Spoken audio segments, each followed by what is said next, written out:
तो हमने सुना था किस प्रकार से महाप्रभु सार्वभौम भट्टाचार्य जी को फिलॉसफी दर्शन पढ़ा रहे हैं और उन्होंने बताया कि वेद का क्या सार है, संबंध, अविधेय और प्रयोजन। और ब्रह्म जो है वह भगवान को, ब्रह्म शब्द भगवान को इंगित करता है, जीव को नहीं इंगित कर रहा है। तो और आप ये आश्चर्य कर सकते हो कि सार्वभौम भट्टाचार्य जी को विस्मय हो रहा है। क्यों विस्मय हो रहा है? जैसे आप श्लोक देख रहे हैं, प्रभु कहे भट्टाचार्य न कर विस्मय, भगवान भक्ति परम पुरुषार्थ होय। भट्टाचार्य आप इसमें मत कीजिए, आश्चर्य मत प्रस्तुत कीजिए, भगवान की भक्ति ही परम पुरुषार्थ है।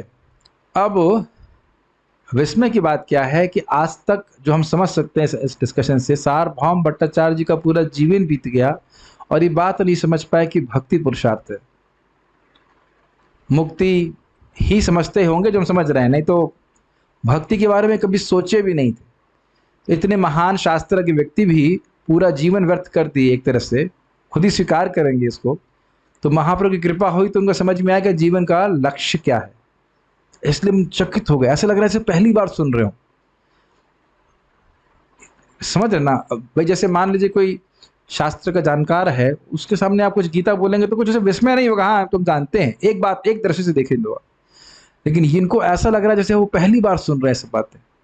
उनको उनके जो कुछ भी आधार था, पूरा जीवन जिस दर्शन को उन्हें समर्पित किया, वो पूरा समाप्त कर दिया एक ही झटके में सार्वभौम श्रीमान चैतन्य महाप्रभु ने। और जैसे हम देख रहे थे अभी तक सार्वभौम भट्टाचार्य कुछ बोल नहीं पाए, और बोलने के बारे में इंगित किया गया था कि कुछ तर्क कर रहे हैं, अपने कुछ इधर उधर की बातें करी, महाप्रभु सब उसको छिंद भिंद कर दी और अपना मत स्थापित किए। तो अब हम आगे पढ़ते हैं। आत्मराम पर्यंत करे ईश्वर भजन, एछे अचिंत्य भगवान निर्गुण गण। तो महाप्रभु कह रहे हैं कि आप आश्चर्य मत कीजिए, क्योंकि जो आत्माराम पर्यंत, आत्माराम मतलब जो पूरी तरह से अपने आप में संतुष्ट हैं, जिन्हें इस जगत में किसी भी वस्तु की अपेक्षा नहीं है। पर्यंत मतलब वे तक भी, वह उस सीमा तक भी, जो व्यक्ति जगत में किसी से कुछ भी नहीं चाहता। जरा विचार कीजिए इसके ऊपर। हम लोग कितना चाहते हैं, ये चाहिए वो चाहिए, इससे वो चाहिए उससे वो चाहिए, लेकिन आत्मरामी व्यक्ति से जगत में किसी भी वस्तु की इच्छा नहीं है। वह भी भगवान ईश्वर का, कृष्ण का भजन करता है। क्यों ऐसा करता है? क्योंकि भगवान के ऐसे अचिंत्य अद्भुत दिव्य गुण हैं।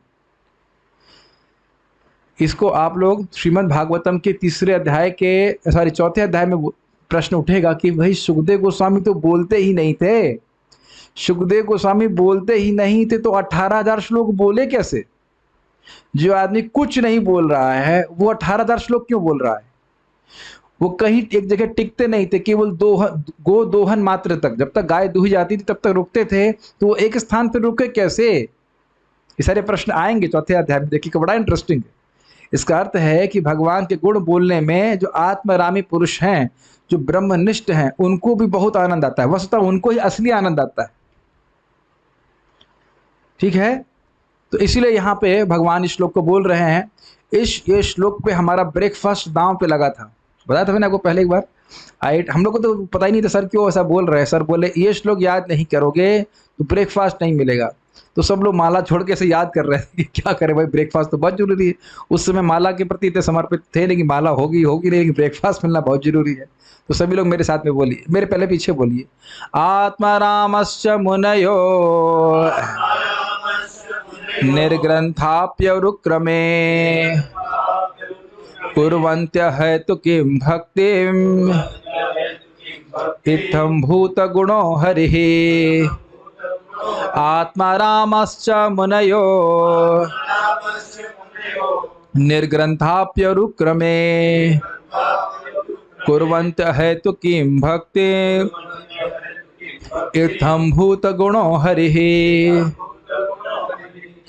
अब चैतन्य चरितामृत का मध्य लीला का कौन सा अध्याय है मैं भूल रहा हूँ, 19 या 21 ऐसा कोई है, जिसमें बताया गया है कि इस आत्मरामा श्लोक के 61 अर्थ दिए महाप्रभु ने, 61। अब आप सोचिए कि भागवत कितनी गंभीर है, और यहाँ पे भी अभी आप देखिएगा कितने सारे अर्थ देने वाले हैं।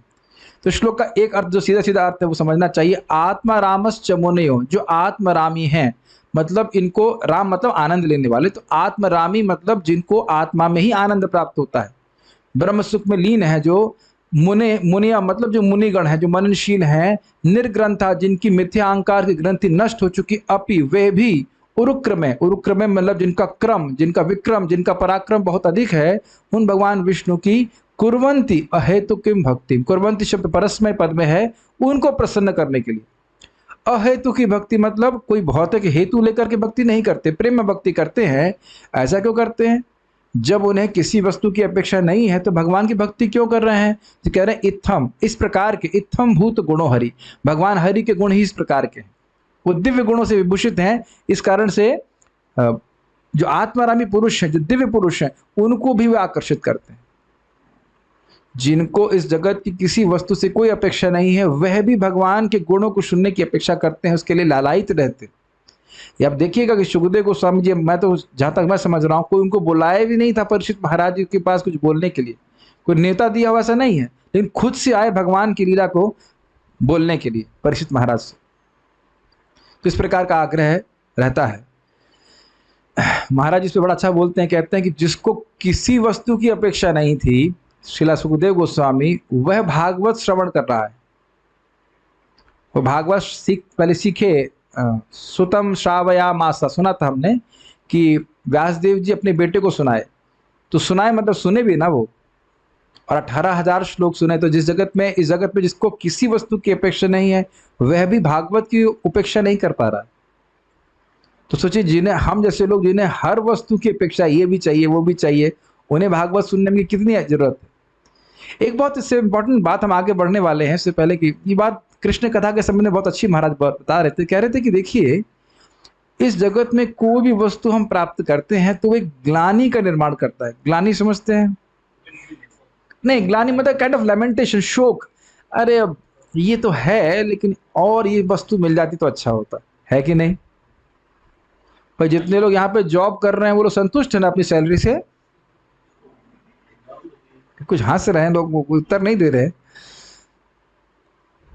लेकिन आप देख सकते हैं कि हमारे ब्रह्मचारियों को देख लीजिए, जो सब लोग भक्ति कर रहे हैं, कोई व्यक्ति यही मुझे अब तक नहीं बोला प्रभु जी 3/6 का स्पेस से अधिक चाहिए कुछ, है कि नहीं? मैं पूछा प्रभु को, आप ठीक? हाँ, बिग बेड है बस, ठीक है, संतुष्ट। क्यों ऐसा? क्योंकि कृष्ण कथा, कृष्ण भक्ति में जितने निमज्जित होंगे उतनी एक ग्लानि समाप्त हो जाएगी। ग्लानि समझ रहे हैं? लेमेंटेशन, हाय हाय हाय हाय, समझ में आता है? ये नहीं मिला, वो नहीं मिला, तृप्त हो जाता है। लालसा is in a positive sense, ग्लानि is in a negative sense. हाय ये नहीं मिला, हाय वो नहीं मिला, हाय हाय हाय। इसे हाय हाय के चक्कर में तो अलेक्जेंडर ने इतनी मेहनत करी, नहीं तो खाने के 2 रोटी ही चाहिए ना। ये बहुत सुंदर बात है। व्यक्ति अपने आप को बहुत कृतार्थ मानता है, सुखी मानता है जब कृष्ण कथा को प्राप्त करता है। आज ये भक्त बोले प्रभु जी ऑफिस में काम करने में मन नहीं लग रहा है।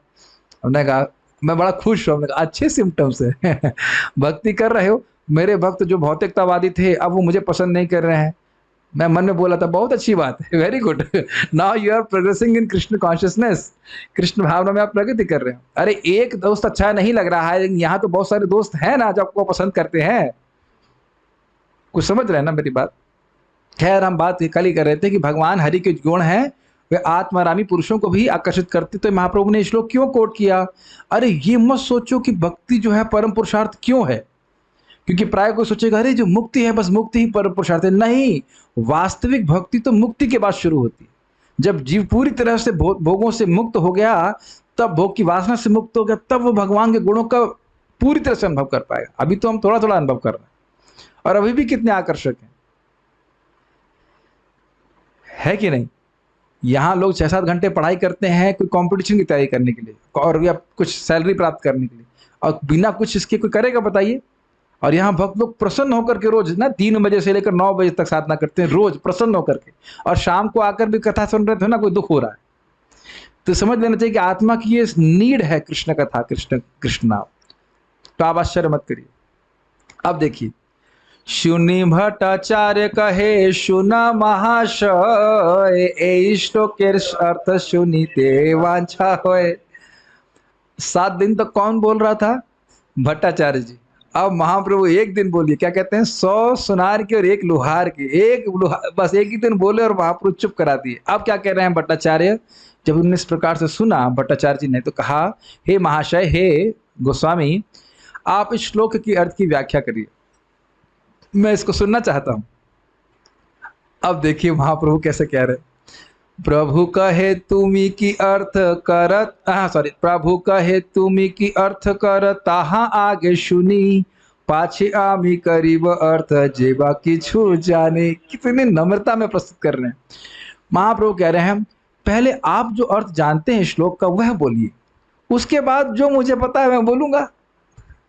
कितना देखिए नम्रता का, एकदम छल कर रहे हैं सार्वभौम भट्टाचार्य से, जैसे कि लगता है कुछ जानते ही नहीं इसके बारे में। शून्य भट्टाचार्य श्लोक करिला व्याख्यान, तर्क शास्त्र मत उठाए विविध विधान। यह सुन करके भट्टाचार्य ने उस श्लोक की, आत्मरामा श्लोक की व्याख्या करना शुरू किया, लेकिन सबका आधार क्या था? तर्क, शास्त्र, मत इत्यादि थे। भक्ति के अनुसार उसकी व्याख्या नहीं करी। नवविध अर्थ कैला शास्त्र मत लैया, सुनी प्रभु कहे किछु ईशत हासिया। तो इस भागवत श्लोक के 9 अर्थ सार्वभौम भट्टाचार्य जी ने कहे, और शास्त्र के मत के अनुसार, लेकिन तर्क शास्त्र। अब इसको सुन करके महाप्रभु हंसे। ईशत मतलब समझ रहे हैं, हल्का सा मुस्कुराए और अब फिर कुछ कहने लगे। भट्टाचार्य जानी तुम्ही साक्षात बृहस्पति, शास्त्र व्याख्या करीते ऐछे कारो नहीं शक्ति। देखिए फिर गुणगान शुरू कर दिया। भट्टाचार्य जी आप तो साक्षात बृहस्पति हैं, आपके अलावा ऐसा कोई व्यक्ति नहीं है जो इस प्रकार की शास्त्र की व्याख्या करने की शक्ति रखता हो। हर बार महाप्रभु यही कर रहे हैं, पहले उठाते हैं, फिर कारपेट खींच लेते हैं, फिर उठाएंगे। आप कितने महान हैं, कितने महान हैं। अब देखिए, किंतु तुमी अर्थ कैला पांडित्या प्रतिभाय, इहावा श्लोकेर आछे और अभिप्राय। अब आप देख रहे हैं किस प्रकार से महाप्रभु उनमें गलती ढूंढ रहे हैं। क्या कह रहे हैं? किंतु, ये स्टाइल होता है, आपने खाना तो बहुत अच्छा बनाया, लेकिन, अब लेकिन वाला जो बात बोलेंगे वो भारी हो जाता है। अब मेरी बात समझ रहे हैं? प्रभु जी सब्जी तो अच्छी बनी, लेकिन, तो लेकिन वाला जो बात बोल रहे हैं उसी को मानेंगे ना। भाई उसमें बहुत अच्छे गुण है, लेकिन वो दारू पीता है, तो क्या उसकी आप गुणगान कर रहे थे कि निंदा कर रहे? तो किंतु वाला भाग जो है वो प्रबल हो जाता है। क्या कहते हैं? उत्तर पक्ष से पूर्व पक्ष से उत्तर पक्ष भारी होता है। किंतु समझ में आ रहा है आपको? अच्छे डिवोटी हैं, भक्ति करते हैं, सब कुछ करते हैं, जप करते हैं, लेकिन सोते बहुत हैं। लेकिन के बाद जो बोलते हैं वो महत्वपूर्ण हो गया, यानी कि हम गुणगान नहीं करना चाह रहे थे, हम निंदा करना चाह रहे थे। तो क्या निंदा नहीं कर रहे महाप्रभु, केवल उनके जो व्याख्या है उसके दोष क्या बता रहे हैं। देखो, किंतु आपके जैसा कोई शास्त्रज्ञ तो हो ही नहीं सकता, आप तो साक्षात बृहस्पति हैं। किंतु तुम्हें अर्थ कैला पांडित्य प्रतिभाया, आपने केवल पांडित्य की प्रतिभा से इस श्लोक के अर्थ लिए हैं। यह वही श्लोक आछे और अभिप्राय, लेकिन इस श्लोक का कुछ और अभिप्राय है। मतलब आप सही अभिप्राय को पांडित्य से नहीं समझ सके। एकदम जितनी भी पांडित्य की तारीफ करी महाप्रभु ने, उसको ध्वस्त कर दिया। दिख रहा है कि शब्द का कितना महत्व है। इसलिए बंगाली से सट के जब समझते हैं तो और स्वीट लगता है। प्रभुपाद इसको बोलते भी हैं कि लोग चैतन्य चरितामृत को समझने के लिए बंगाली सीखेंगे। भाग्य है हमारा कि हिंदी में है, और हिंदी मोटा मोटी तो समझ ही लेते हैं, तो उससे कोई कठिनाई नहीं है। भट्टाचार्य प्रार्थनाते प्रभु व्याख्या कैला, तारा नव अर्थ मध्य एक ना छुईला। छुईला बोलेंगे ना इसको, छुईला। और तार वो तो समझ गया, उसका प्रोनाउंसिएशन छुला, छुईला और तार, इसमें भी डाउट है? अच्छा, तार तार तार बोलेंगे, ठीक है। तो भट्टाचार्य की प्रार्थना पे भगवान चैतन्य महाप्रभु ने व्याख्या करना शुरू किया, और उनके 9 अर्थों को जरा सा भी नहीं छुआ। अब देखिए कितने अर्थ महाप्रभु देते हैं। आत्मारामश्च श्लोके एकादश पद है, पृथक पृथक कैला पदेर अर्थ निश्चय। आत्मराम श्लोक में 11 पद हैं। आत्मरामश्च मुनयो निर्ग्रंथे अपि उरुक्रमे कुर्वन्ति अहेतुकीं भक्तिम इत्थं भूत गुणो हरि। 11। तो इन 11 पदों के अलग अलग अर्थ ले लिए जाएंगे तो उस प्रकार से 18 अर्थ होंगे। और जब सनातन गोस्वामी ने श्रवण करने की इच्छा करी तो इन 11 के अलग अलग अर्थ लेकर के 61 अर्थ महाप्रभु ने दिए, 61। और फिर महाप्रभु वहां पे कहेंगे, जब हम उसको भी कभी सुनेंगे, अब इसको बोल रहा हूं तो लगता है उसको भी पढ़ा देना चाहिए कभी, लेकिन उसमें वो कहेंगे कि श्रीमद् भागवतम को समझने के लिए व्यक्ति को पागल होना पड़ेगा। तो मैं भी एक पागल हूं और सनातन तुम भी एक पागल हो, इस कारण से कुछ अर्थ प्रकाशित हो रहा है, मुझे तो नहीं पता कि मैं क्या बोल रहा हूं, शायद कुछ कुछ अर्थ तुम्हें समझ में आ रहा होगा। इसीलिए इस प्रकार की भाषा जो महाप्रभु इस्तेमाल करते हैं बहुत अच्छा लगता है, बड़ा स्वीट है। खैर, पृथक पृथक कैला पदेर अर्थ निश्चय, समझ रहे हैं, हर शब्द के उन्हें अलग अलग अर्थ लिए और उनको जोड़ेंगे तो पूरा एक एक अर्थ मिलेगा। मान लीजिए आत्मारामा का एक अर्थ लिया, तो अब इस शब्द के एक अर्थ के अनुसार उस पूरे श्लोक का एक अर्थ होगा। आत्मराम मतलब आत्मा के बहुत सारे अर्थ होते हैं, आत्मा मतलब शरीर, आत्मा मतलब मन, आत्मा मतलब बुद्धि, आत्मा मतलब आत्मा, आत्मा मतलब भगवान। तो जो व्यक्ति अपने शरीर में आनंद ले रहा है वह भी भगवान शरीर से, भगवान हरि से आकर्षित होता है, अर्थ हो गया एक। जो व्यक्ति भोगों में पड़ा हुआ है वह भी भगवान से आकर्षित होता है। जो व्यक्ति मानसिक चिंतन कर रहा है, मननशील है, वह भी भगवान से आकर्षित होता है। जो व्यक्ति आत्मा में रमण कर रहा है वह भी आकर्षित होता है। जो भगवान का भक्त है वह तो आकर्षित होता ही है। अर्थ हो गए ना, कितने 4 अर्थ हो गए। निर्ग्रंथ मतलब जिसकी ग्रंथि पूरी खुल गई है, या फिर जो पूरी तरह ग्रंथि में भरा हुआ है, जो पूरी तरह से मुक्त है या पूरी तरह से बद्ध है, दोनों ही भगवान की भक्ति करते हैं।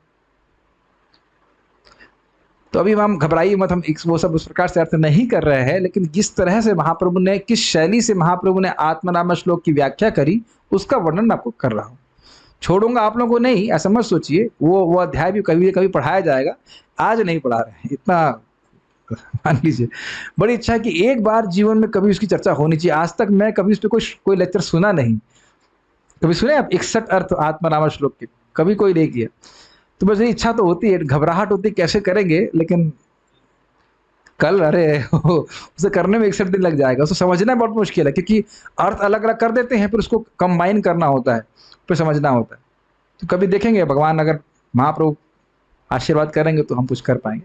लेकिन तरीका क्या था मैं समझा पा रहे ना, एक एक शब्द के अलग अलग अर्थ करने तो अलग अलग अर्थ प्रकाशित हो रहा है। तत्पद प्राधान्य आत्मरामा मिलाइया, 18 अर्थ कैले अभिप्राय लिया। तो हर पद के को प्रधानतः आत्माराम शब्द में मिलाया और उसके 18 अर्थ किए। तो हम अगर बहुत सारे अर्थों को ग्रहण करते हैं आचार्यों की टीका के अनुसार, तो आपको परेशान नहीं होना चाहिए। भागवत का यही मतलब ही है, श्रीमद् भागवत अर्थ आस्वादन।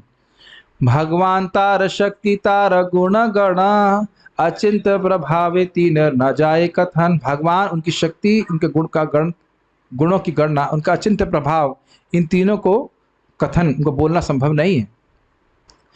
अन्यत साध्य साधन करी आच्छादन, एति ने हरे सिद्ध साधकेरा मन। जरा इसको मैं देख लेता हूँ, इसका अर्थ क्या लिख रहे हैं।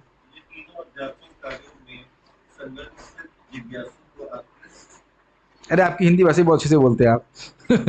ये तीनों आध्यात्मिक कार्यों में संलग्न सिद्ध जिज्ञासु को आकृष्ट कर लेते हैं। क्या?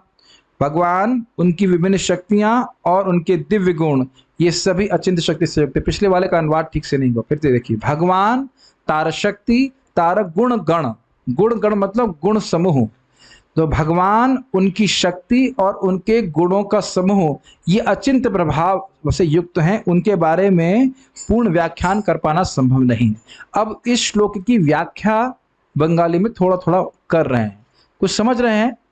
इत्थम भूत गुणो हरि मतलब भगवान, उनकी शक्तियां और उनके गुण, वो सब अचिंत्य शक्ति वाले हैं, और इस कारण से अन्य यत साधक करे, साध्य साधन करी आच्छादन, यही तीने हरे सिद्ध साधक के रमन। तो कह रहे हैं कि जो व्यक्ति आध्यात्मिक कार्य में संलग्न होता है, ये तीनों आध्यात्मिक कार्य में संलग्न सिद्ध जिज्ञासु को आकृष्ट कर लेते हैं और उन सभी प्रकार के आध्यात्मिक साधनों को आच्छादित कर लेते हैं। इसका मतलब क्या है? मतलब ये है कि जो भगवान हैं, भगवान के गुण हैं और भगवान की शक्तियां हैं, ये इतनी आकर्षक हैं कि जब व्यक्ति साधना करता रहता है, भक्ति करता रहता है, तो उसको और अन्य किसी वस्तु के प्रति आकर्षण नहीं रहता, वो केवल भगवान की भक्ति करता है। समझ में आया? मैंने बोला ना आत्मरामा, इसीलिए यहां पर शब्द आ रहा है सिद्ध जिज्ञासु। जो व्यक्ति परफेक्ट हो गया, इसका हृदय शुद्ध हो गया है, वह भगवान की कथा, भगवान की भक्ति के अलावा और किसी चीज को ग्रहण नहीं करता, उसका मन और किसी में नहीं लगेगा, वो और किसी साधन का आश्रय नहीं लेगा। इसीलिए बोल रहे कुर्वंत है तो किम भक्ति मित्थम भूत गुणो हरि। ऊपर से गया है, कुछ समझ में आया है। जिसका आश्रय, जिसका हृदय शुद्ध हो गया है, वह व्यक्ति भगवान, उनकी शक्तियों या उनके गुणों, तीनों में से किसी के प्रति आकृष्ट रहता है, और इस कारण से और अन्य किसी साधन के प्रति अन्य मनस्क हो जाता है। ना कर्म योग, ना हमसे नहीं होगा, ज्ञान योग तो करो ना। यहां तक कि भागवत में बताया गया है कि जो साधक है, भक्ति की शुरुआत में आया है, अपनी इंद्रियां भी संयमित नहीं कर पाता, मतलब पूरी तरह से, कभी कभी भोगों में गिर जाता है। तो वहां पर चक्रवर्ती पाद कहते हैं कि मान लो ब्रह्मा जी आए और कहें भाई थोड़ा कर्मयोग तो कर लो, थोड़ा ज्ञान योग तो कर लो, तो वो साधक कहता है ना, चाहे मुझे अपनी गलतियों की वजह से नरक भी क्यों न जाना पड़े, लेकिन मैं कभी भक्ति नहीं छोड़ने वाला। उसको भक्ति में टेस्ट है, वो उसका और किसी साधन में रुचि नहीं। तो फिर जो महान भक्त हैं उनका तो कहना ही क्या, वो तो कभी अन्य किसी साधन की अपेक्षा करेंगे ही नहीं। कुछ नहीं समझ में आ रहा है? अरे ऐसे समझ लीजिए कि भाई जो बढ़िया कार में चलता है वो कभी साइकिल पे चढ़ने की अपेक्षा करेगा? कभी सोचेगा कि अरे ये साइकिल पे चढ़ने वाले तो कितने अच्छे हैं, जो बढ़िया कार में घूम रहा है वो क्यों जाएगा? तो भाई जो भक्ति को आस्वादन कर लिया है, वह भक्ति के अलावा और किसी साधन की अपेक्षा नहीं करता कि मैं ये साधन बहुत अच्छा है, इसको मैं द्वारा मैं सिद्ध हो जाऊंगा, ऐसा कोई नहीं। भगवान के प्रति सहज रूप से आकृष्ट रहता है। ओके, अब इसके प्रमाण क्या देखिए। सनकादि शुक देवता हाथे प्रमाण, ए मत नाना अर्थ करे ना व्याख्यान। इसके प्रमाण क्या है? चार कुमार भगवान विष्णु के धाम गए, जिग्रती, उन्होंने भगवान के चरण कमलों से में जो अर्पित तुलसी थी उसकी गंध को सूंघा, और सूंघने मात्र सारा उनका ब्रह्मवाद ध्वंस हो गया। हम ब्रह्म हैं, ये ब्रह्म है, वो ब्रह्म, सब समाप्त, भगवान के प्रति आकृष्ट हो गए। ऐसे ही आप जानते हो सुखदेव गोस्वामी खुद ही बोलते हैं कि मेरी मति को क्या है, हरेर गुण आक्षिप्त मति, भगवान हरि के गुणों से मेरी मति आक्षिप्त हो गई, खींच ली गई। मैं परिनिष्ठोपि निर्गुण्य, मैं निर्गुण ब्रह्म में पूरी तरह से परिनिष्ठ था, एकदम फिक्स था, लेकिन फिर भी भगवान के गुणों को सुन करके मेरा भगवान के प्रति आकर्षण हो गया। तो सोचिए, जब ऐसा व्यक्ति जिसका किसी वस्तु में आकर्षण नहीं था, वह भगवान के गुणों को सुनेगा और भगवान को आकर्षित हो गया, और हम भगवान के गुणों को नहीं सुनेंगे तो कैसे आकर्षित होंगे बताइए। आज ही महाराज से मैं श्रवण कर रहा था, महाराज बता रहे थे कि इस जगत में कथा तो चलती है लेकिन भगवान के गुण बहुत कम होते, और उसको सुनकर मुझे बहुत प्रेरणा मिली। महाराज बोले कि श्लोक सामने रख करके बहुत कम बोलते हैं, है कि नहीं? बहुत रेयर कोई होगा कि श्लोक सामने रखे और फिर बोले। महाराज जी बोलते हैं और जो इस्कॉन के डिवोटी बोलते हैं, नहीं तो कोई बोलता नहीं ना। और श्लोक सामने रहेगा तो स्वाभाविक सी बात है कि चर्चा भगवान के बारे में होगी, और श्लोक सामने है नहीं तो इधर उधर की बातें कर देते हैं लोग, लेकिन भगवान के गुणों की चर्चा नहीं होती। इस कारण से लोगों का भगवान के प्रति कोई आकर्षण नहीं होता। कुछ समझ रहे ना मेरी बात? मुझे बहुत प्रेरणा मिली कि मैं सही कार्य कर रहा हूँ, मतलब करेक्ट। श्लोक सामने है, उसकी चर्चा करें, और अपने आप में शुद्ध कृष्ण कथा है, हमें तो कुछ और कहने की जरूरत नहीं है। थोड़ा व्याख्या कर देखते हैं तो लोग अच्छा भी लगता है, लोगों का शुद्धिकरण भी होता है। सुखदेव गोस्वामी प्रमाण है और सनक आदि प्रमाण है। इस संबंध में सुखदेव गोस्वामी के बारे में लोग नहीं जानते होंगे। हम लोग भागवत में रोज बोलते हैं ना, यम प्रव्रजंतम अनुपेतम अपेत कृत्यम द्वैपायनो विरह कातर आजुहावा पुत्रे तन्मयतया तरवोभिनेन्दुस्तम सर्वभूत हृदय मुनिमान तोस्मि। जो सुखदेव गोस्वामी पैदा हुए थे कितने साल में? 16 साल में। माँ के गर्भ से बाहर ही नहीं आ रहे थे, कोई अपेक्षा ही नहीं जगत से, कोई कुछ भी नहीं। और ये मैं प्रभुपाद जी का फोटो देखा हूँ, प्रभुपाद जी उसको फोटो बनाए हैं। चैतन्य चरितामृत में कहीं ग्रंथ में ब्रह्मांड पुराण को कोट किया गया है कि सुखदेव गोस्वामी माँ के गर्भ में है। उनकी माँ का नाम मुझे नहीं याद है, कुछ तो था, भूल रहा हूँ अभी। और वो बाहर नहीं आ रहे थे, कह रहे थे कि बाहर बहुत माया है। तो व्यासदेव जी ने कहा, अरे तुम बाहर आओ, माया तुम्हें कुछ नहीं करेगी। तो बोले, अंदर से बोले, अरे आप स्वयं माया में हैं, आप मुझे क्या, आप माया से मुक्त करेंगे। और फिर कहे ठीक है, तो भगवान कृष्ण आएंगे, वह मायाधीश हैं, वह आएंगे तब तो आप मानेंगे ना। तो पहले मुझे लगता था कि कल्पित कथा है, ऐसा होगा नहीं, लेकिन वास्तविक प्रभुपाद जी फोटो बनाए हैं जहाँ पे उनकी मतलब माँ के गर्भ में वो हैं, और भगवान कृष्ण आकर के उनको बोल रहे हैं कि आप बाहर आओगे तो माया से प्रभावित नहीं होगे।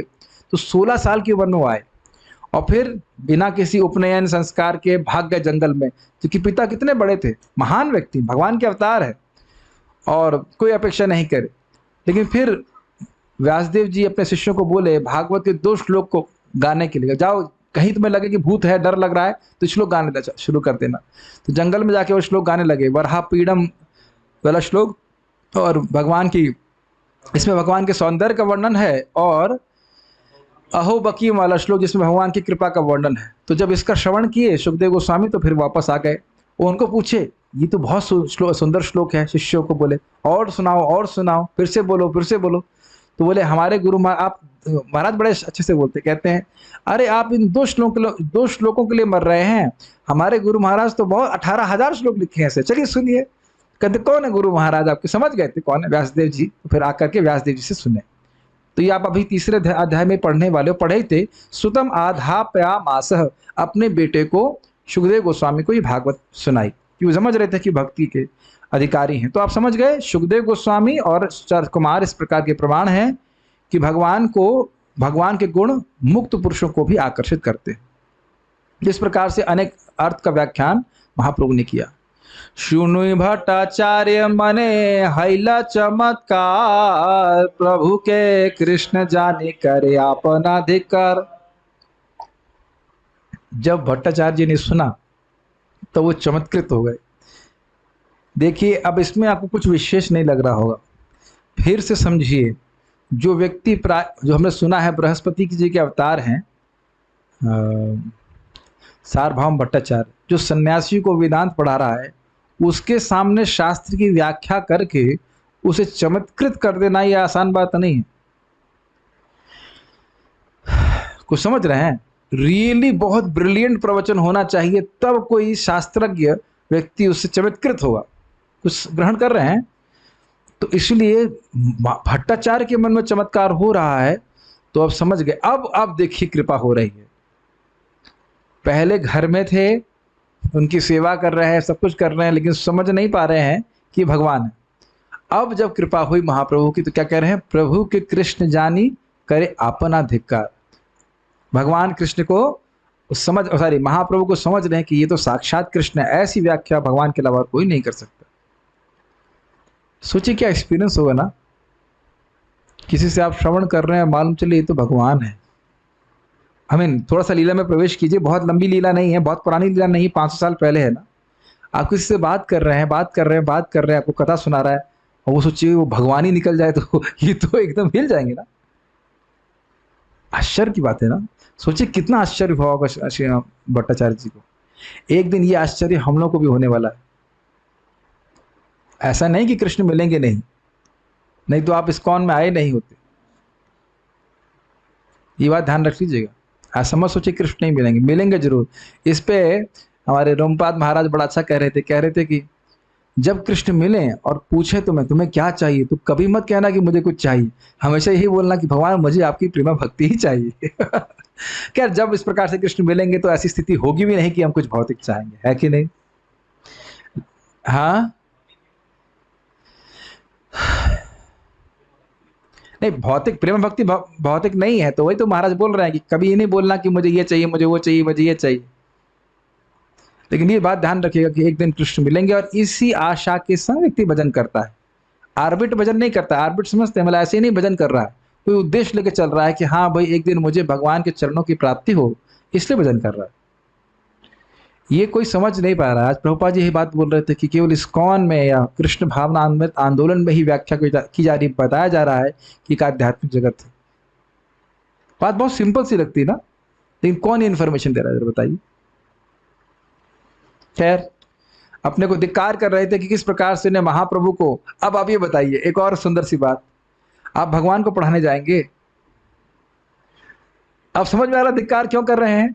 वो कह रहे थे अरे ये तो हीन संप्रदाय में संन्यास लिए हैं, ये तो बालक हैं, ये बालक तो नहीं कहा, मतलब यंग है, युवा अवस्था में है, इनके संन्यास की रक्षा मैं करूंगा अपनी पढ़ाई करा के, वेदांत की पढ़ा करके। आप समझ रहे हैं धिक्कार क्यों कर रहे हैं? अरे मैं तो भगवान को समझ ही नहीं पाया। इस प्रकार से यह तो साक्षात कृष्ण मोई ना जानिया, महा अपराध कैनो गर्वित हैया। स्पष्ट है, अरे ये तो भगवान कृष्ण हैं, मैं तो समझ ही नहीं पाया, इनके चरणों में बहुत अपराध किया गर्वित होकर के कि मैं बड़ा हूं, मैं समझाऊंगा इनको। आत्मनिंदा करी लैला प्रभु शरणा, कृपा करी भारत बे प्रभु हैलम। अपनी निंदा करने लगे, अरे मैं तो बहुत बड़ा अपराधी हूं, और भगवान की शरण लेने लगे। तब कृपा करी बारे तबे प्रभु हैलमन, तब भगवान के मन में इच्छा हुई कि इनके ऊपर कृपा करनी चाहिए। ये बहुत गंभीर है, एक्चुअली बहुत गंभीर बात है, हम पर भी अप्लाई होता है। कई बार महाराज जी से समझाते हैं परम पूज्य सच्चिदानंद महाराज की भगवान के सामने जाकर बड़ी नम्र भावना होनी चाहिए कि भगवान मैं कितने जन्मों से आपको भूला हुआ हूँ, मैं आपकी शरण में हूँ। ये हमारे लिए बोलना मुश्किल क्यों होता है पता है? क्योंकि हम सोचते हैं we are the best, is it not? हर बद्धजीव यही सोच रहा है कि I am very good, very good, I am very nice, हमसे बढ़कर कौन है? जो एकदम निकृष्ट व्यक्ति है वह भी यही सोच रहा है कि मैं बहुत इंटेलिजेंट हूँ, बहुत बुद्धिमान हूँ। इसलिए नम्रता से जाप करना, नम्रता से भगवान के पास जाना हमको कठिन होता है, लेकिन उसके बाद सब कुछ बहुत आसान हो जाता है। अब देखिए, निज रूप प्रभु तारे कराइला दर्शना, चतुर्भुज रूप प्रभु हैला तखन। अब अपने स्वरूप को श्रीमान चैतन्य महाप्रभु ने उनको दिखाया और चतुर्भुज रूप में हो गए। तो देख लीजिए, भगवान, हमने पहले भी श्रवण किया था बीच में अभी भागवत में, कि जब भगवान की इच्छा होती है कि ये जीव मुझको देखे, तभी भगवान को देख पाता है। हम लोग टीका में पढ़ रहे थे ना, अपने प्रयास मात्र से हम भगवान को नहीं देख सकते। जब भगवान के हृदय में कृपा होती है, ये व्यक्ति ने बहुत अच्छे से भक्ति करी है, उसके संघर्ष को देखते हैं, उसकी भक्ति से प्रसन्न होते हैं और उसकी लालसा को देखते हैं कि मुझे देखना चाहता है, तब भगवान इस प्रकार का दर्शन भक्त को देते हैं। यह आप नारद जी के संग में देखेंगे। तो यहाँ पे हम फोटो देख रहे हैं किस प्रकार से महाप्रभु ने अपना स्वरूप प्रकाशित किया। ठीक है, सार्व चतुर्भुज रूप, फिर कृष्ण स्वरूप दिखाया। ये देख रहे हैं चतुर्भुज रूप, दाएं में देख रहे हैं भगवान विष्णु स्वरूप, मतलब हमारे मेरे राइट में या उनके महाप्रभु के लेफ्ट में विष्णु स्वरूप दिखाया, और फिर द्विभुज शंख बंशीधारी रूप दिखाया। देखाइला तारे आगे चतुर्भुज रूप, पाछे श्याम वंशी मुख स्वकीय स्वरूप। स्पष्ट, पहले उन्होंने चतुर्भुज रूप दिखाया जैसे कि आपने फोटो में देखा, और उसके बाद श्याम वंशी मुख, श्याम वर्ण का श्याम सुंदर स्वरूप भगवान चैतन्य महाप्रभु ने दिखाया, स्वकीय स्वरूप। देख पा रहे हैं फोटो में? ओके। ऐसा कोई व्यक्ति हो जो पूरे महाप्रभु की लीला का ही चित्रांकन करते तो कितना सुंदर हो जाए ना। ऐसा आज तो कोई कर नहीं पाया, लेकिन कर सके तो। देखी सार्वभौम दंडवत करी पड़ी, पुनः उठी स्तुति करे दुई कर जुड़ी। इसको देख करके सार्वभौम भट्टाचार्य दंडवत करके गिर पड़े, ऐसा अपने फोटो में देखा, और उठे और फिर स्तुति करने लगे दोनों हाथ जोड़ करके। प्रभुर कृपायतार स्फुरिल सब तत्व, नाम प्रेम दान आदि वर्णन महत्व। भगवान की कृपा से सारा तत्व उनके हृदय में स्फुरित हो गया। ये बात ब्रह्मा जी की संग भी हुई थी, जब भगवान ने उनको चतुश्लोकी भागवत कहा तो उनका मेरी कृपा से जो भी तुम्हें मैंने ज्ञान दिया है वह तुम्हारे हृदय में स्फुरित हो। ऐसे सनातन गोस्वामी को ज्ञान दिए, और वहां पे भी महाप्रभु उसे सनातन गोस्वामी कहे 2 महीने के बाद 2 महीने पढ़ाया उनको, और उसके बाद वहाँ सनातन गोस्वामी कहते हैं कि आप जो कुछ भी मुझे पढ़ाए, आप आशीर्वाद दीजिए कि मेरे हृदय में स्फुरित हो। ये बहुत सुंदर बात है। आज सुबह भी हम इसको श्रवण कर रहे थे कि हम संपूर्ण ज्ञान का असीमित स्रोत हमारे हृदय में ही है। कौन है? भगवान। कभी विचार कीजिए। और जब हमसे वो प्रसन्न होते हैं, हम भक्ति करते हैं, हमसे वो प्रसन्न होते हैं, तब वो ज्ञान को खोलते हैं, ज्ञान का टैप खोलते हैं, ऐसे कह दीजिए। नहीं समझ में आ रहा? जैसे आप देखते हैं ना, आज यहाँ सॉफ्टवेयर इंजीनियर समझ जाएंगे, जो वाईफाई का जो आईएसपी होता है ना, इंटरनेट सर्विस प्रोवाइडर, वहाँ से कंट्रोल करता है आपको 100 Mbps देना है कि 50 Mbps देना है कि 20 Mbps देना, और चाहे या फिर स्पीड डाउन कर देनी है। समझ रहे ना मेरी बात? वहीं से बैठा बैठा वो कंट्रोल करता रहता है। तो उसी प्रकार से नहीं मतलब भगवान की जब हम भक्ति करते हैं, समझ लीजिए हर बार आप जब भगवान को प्रणाम कर रहे हैं, भगवान का जाप कर रहे हैं, भगवान के भक्तों की सेवा कर रहे हैं, भगवान बड़े प्रसन्न होते हैं और धीरे धीरे वह दिव्य ज्ञान को हमारे हृदय में प्रकाशित करते हैं।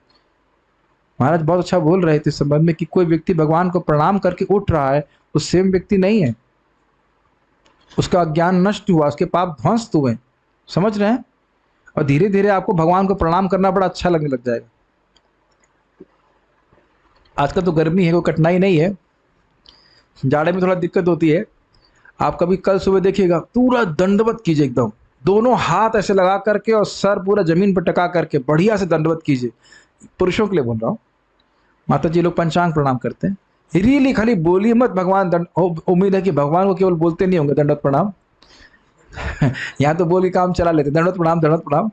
लेकिन ईमानदारी से कीजिए, पूरा शरणागति के भाव में, आप एकदम बहुत सुख मिलेगा कि हम आपकी शरण में। इस भाव से बहुत बहुत अंतर पड़ता है। एक जिम्नास्टिक वाला प्रणाम और वाकई सच्चा प्रणाम करने में बहुत अंतर होता है। खैर, यहाँ पे बात आ रही है इस प्रकार से, तो महाप्रभु की कृपा से सारा समझ पाए।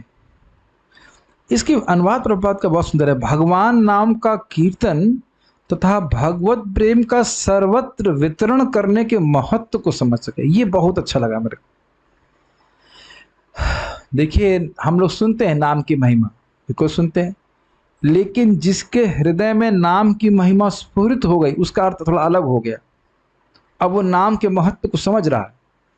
और आप देखिए किसके बारे में बोल रहे हैं, जो पृथ्वी का प्रैक्टिकली सबसे बड़ा शास्त्रज्ञ था, उसके ऊपर भी महाप्रभु की कृपा की अपेक्षा थी कि कृपा हुई तब वो नाम की महिमा समझ पाए। आप कुछ समझ पा रहे हैं मैं क्या कह रहा हूं? हरे कृष्ण मंत्र सब लोग कर रहे हैं, अच्छी बात है, कर रहे हैं, लेकिन एक विशेष विश्वास, उसका महत्व जितना व्यक्ति समझेगा उतना ही बड़े आग्रह से, गंभीरता से हरे कृष्ण मंत्र करेगा कि नहीं करेगा। मैं ऐसा नहीं कह रहा हूं कि मुझे समझ में आ गया है ऐसा नहीं है, लेकिन जैसे मैं गुरु महाराज को सुना कहते हुए, द नेम इज कृष्णा मतलब मैं मिमिक्री नहीं कर सकता, लेकिन नेम, भगवान का नाम स्वयं कृष्ण है। अब वो इतने एम्फेसिस से बोल रहे थे कि अब वो महाराज जी जानते हैं कि क्या उनको अनुभव प्राप्त होता है, ये कहना चाहिए। एक बार महाराज जी से पूछा गया कि गुरु महाराज से कि आपने कोई अपना पर्सनल विग्रह नहीं रखा, क्या कारण है? तो महाराज ने अपनी माला बाहर निकाली और बोले, हरे कृष्णा कृष्ण कृष्ण हरे हरे, हरे राम राम राम हरे। ये भगवान का नाम ही मेरा विग्रह है। मैं सोचा करता महाराज इतने नम्र हैं, कितना आनंद आता होगा नाम जप करने में। मैं तो खाली नम्रता का अभ्यास करता हूँ और फिर दिन में 2-4 लोगों पे क्रोधित हो ही जाता। जेन्युइनली कोई व्यक्ति नम्र है, उसको कितना आनंद आता होगा नाम जप करने में। बहुत मेरे को लालच होता है जेन्युइनली, ऐसे नहीं कि खाली हम अभ्यास कर रहे हैं रेस्पेक्टफुल होने का। जेन्युइनली नम्र हो कोई, वाकई नम्र हो, तो कितना आनंद आता होगा उसका। कब होंगे हम Vipin Prabhu? Very difficult to become humble ठीक है, लेकिन जो भी है। और दूसरा, प्रेम दान महत्व, ये बहुत गंभीर है।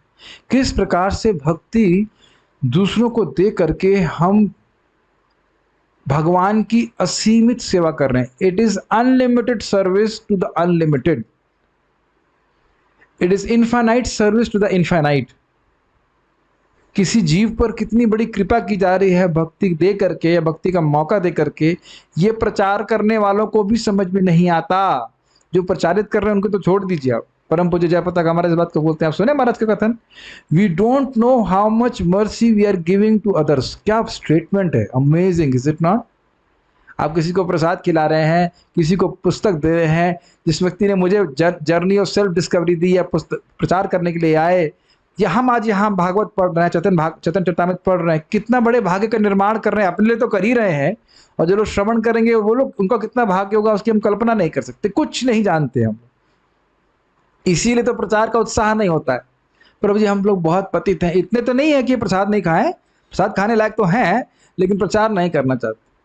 हमारे प्रभु जी देखिए कितने उत्साहित, वंशी वदन, ओके करेक्ट, वंशी वदन प्रभु अपने फोन के द्वारा कॉन्फ्रेंस कॉल करके 20 लोगों का प्रचार कर रहे हैं। सो हैप्पी, वाले दू वालेदू मीन्स नहीं आओ यार, यूर प्रीचिंग बाय प्रसादम। वालेदू मतलब not good, is it not? So आप लोग, अब आप लोग का ग्रुप बन गया है, Vanshivardhan Prabhu, Karunamit Prabhu, Vipin Prabhu and where is other one, Amarnath है छुप रहा है। तो आप लोग तेलुगु के गीता के ट्यूटोरियल्स बनाइए, ठीक है? You do like that. इससे हमारा भी शुद्धिकरण होता है और जो लोग भी श्रवण करेंगे उनका भी फायदा होता है। देन विल बी बाउंडी, छल बाउंडी। ओके, जितना ये समझ में आता है कि नाम उच्चारण करके, भक्ति करके ही जीव का परम कल्याण हो रहा है, मेरा परम कल्याण हो रहा है, उतना बात समझ में आती है कि दूसरों पे कृपा करनी चाहिए। तो ये बात है, अभी भगवान की कृपा, जितना आप अच्छे से नाम जप करोगे उतना समझ में आएगा कि कृपा करनी ही चाहिए, ठीक है? जैसे आज हमारे प्रभु, नाम भूल गए, आपका नाम क्या है? अपने प्रभु जी वाले अभी आए हैं, थोड़े दाढ़ी वाले प्रभु जी का नाम, हाँ विजय। तो विजय प्रभु अकस्मात आ गए, कहे हम आश्रम ज्वाइन करना चाहते हैं। अब मुझे नहीं पता कि इन्हें भी कितना समझ में आ रहा है कि कितने बड़े भाग्य का उदय हो रहा है। लेकिन यदि आप ना छोड़ें भक्ति और जीवन, बोले कि हम जीवन भर यहाँ रहना चाहते हैं, अगर आप वाकई जीवन भर रहे, लाइफ टाइम ऑफर वाकई 2 साल का ना रहा, समझ रहे हैं? प्राय कई बार उनको बोलते हैं हम लोग पूरा लाइफ टाइम रहेंगे, और लाइफ टाइम ऑफर जो है वो एक्सपायर कर जाता है 6 महीने में। तो भी भगवान करे आप यहाँ पे रहें और जब करने, देखिए कितना परिवर्तन आ जाएगा पूरे जीवन में। वृंदावन में तो वैसे ही स्पीड बड़ी तेज होती है। तो खाली इस बात, ये मुझे बहुत अच्छी लाइन लगी, इसलिए मैं कुछ व्याख्या कर रहा हूँ कि जितना नाम जब करेंगे, भक्ति अच्छे से करेंगे, उतना भक्ति की महिमा हृदय में प्रकाशित होती है और दूसरों को भक्ति देने की इच्छा होती है। इसीलिए मैं बहुत खुश होता हूँ सुबह जब मैं जूम पे लोगों को जब करते हुए देखता हूँ, यहाँ पे प्रवचन अगले आते हैं, इसलिए नहीं कि कोई भीड़ इकट्ठी हो रही है, ये बात नहीं है। लोग सुबह उठकर नाम जप कर रहे हैं, उनका भविष्य कितना उज्जवल हो जाएगा, ये सोच सोच करके मैं खुश होता हूँ, क्योंकि शास्त्र की बातें मुझे याद हैं। मुझे याद रहता है कि हरे कृष्ण मंत्र का फायदा कितना है, इसको सुन सुन करके मैं बड़ा प्रसन्न होता हूँ, स्मरण कर करके प्रसन्न रहता हूँ कि देखो कितने लोग आकर के जप कर रहे हैं, कितना फायदा हो रहा है। या जैसे सुबह हम प्रसाद, हम लोगों को लेते हुए देखते हैं, बड़े खुश होकर के प्रसाद लेते हैं, बड़ा अच्छा लगता है कि जो व्यक्ति प्रसाद को भी एक बार अप्रिशिएट किया है, वो आगे जाके जरूर भक्त बन जाएगा। मैं अपने मन से नहीं बोल रहा हूँ, करुणामत प्रभु, मैं आपको केवल एनकरेज करने के लिए नहीं बोल रहा हूँ। प्लीज ये आप कृपया उपदेश अमृत का वो श्लोक देख लीजिए, ददाति प्रतिगृह्णाति गुह्यम आख्याति पृच्छति भोंगते भोजयते चैव षड्विध प्रीति लक्षणम। कोई व्यक्ति भक्त केवल इसी तरह से बनता है, भक्तों से प्रसाद ग्रहण करे, या भक्तों की कुछ बात अच्छी लगे उसको, या भक्तों से कुछ उपहार प्राप्त हो जाए, या वो भक्तों को कुछ दे। एकदम इसके अलावा और कोई तरीका नहीं है भक्त बनने का। आप जाकर प्लीज उस तात्पर्य को देख लीजिएगा, तो you are doing very good service and other devotees should also be like this. समझ रहे हैं? जैसे आप पर्ची काटते हुए किसी गुस्सा नहीं हुई ठीक है, just be gentle and nice so that people feel appreciate, हाँ बड़े अच्छे लोग हैं, ठीक है? शतश्लोक कैला एक दंड ना जाइते, बृहस्पति तय 6 श्लोक ना पारे करीते। अब देखिए क्या कह रहे हैं कि सार्वभौम भट्टाचार्य ने एक दंड, दंड मतलब 3 घंटा, 1 घंटा, अब जो भी समय होता हो, समय नहीं बीत पाया, लेकिन 100 श्लोक की रचना महाप्रभु के गुणगान में कर दी। बृहस्पति भी ऐसे श्लोकों की रचना वो नहीं कर सकते थे। सुने सुख है प्रभु तारे कैला आलिंगन, भट्टाचार्य प्रेमावेश हैला अचेतन। उसको सुन करके महाप्रभु बड़े सुख में उनका आलिंगन करते हैं, और भट्टाचार्य प्रेम के आवेश में अचेतन हो जाते हैं। कब मिलेगा हमको आलिंगन, हे भगवान? अश्रुस्तंभ पुलक सेद कंप थर हरि, नाचे गाए कांदे पड़े प्रभु पद धरी। अश्रु मतलब आंख, स्तंभ मतलब एकदम कुछ कर नहीं पाना, एकदम स्तंभित हो जाना। पुलक मतलब, पुलक का क्या कहते हैं उसको, रोमांचित हो जाना।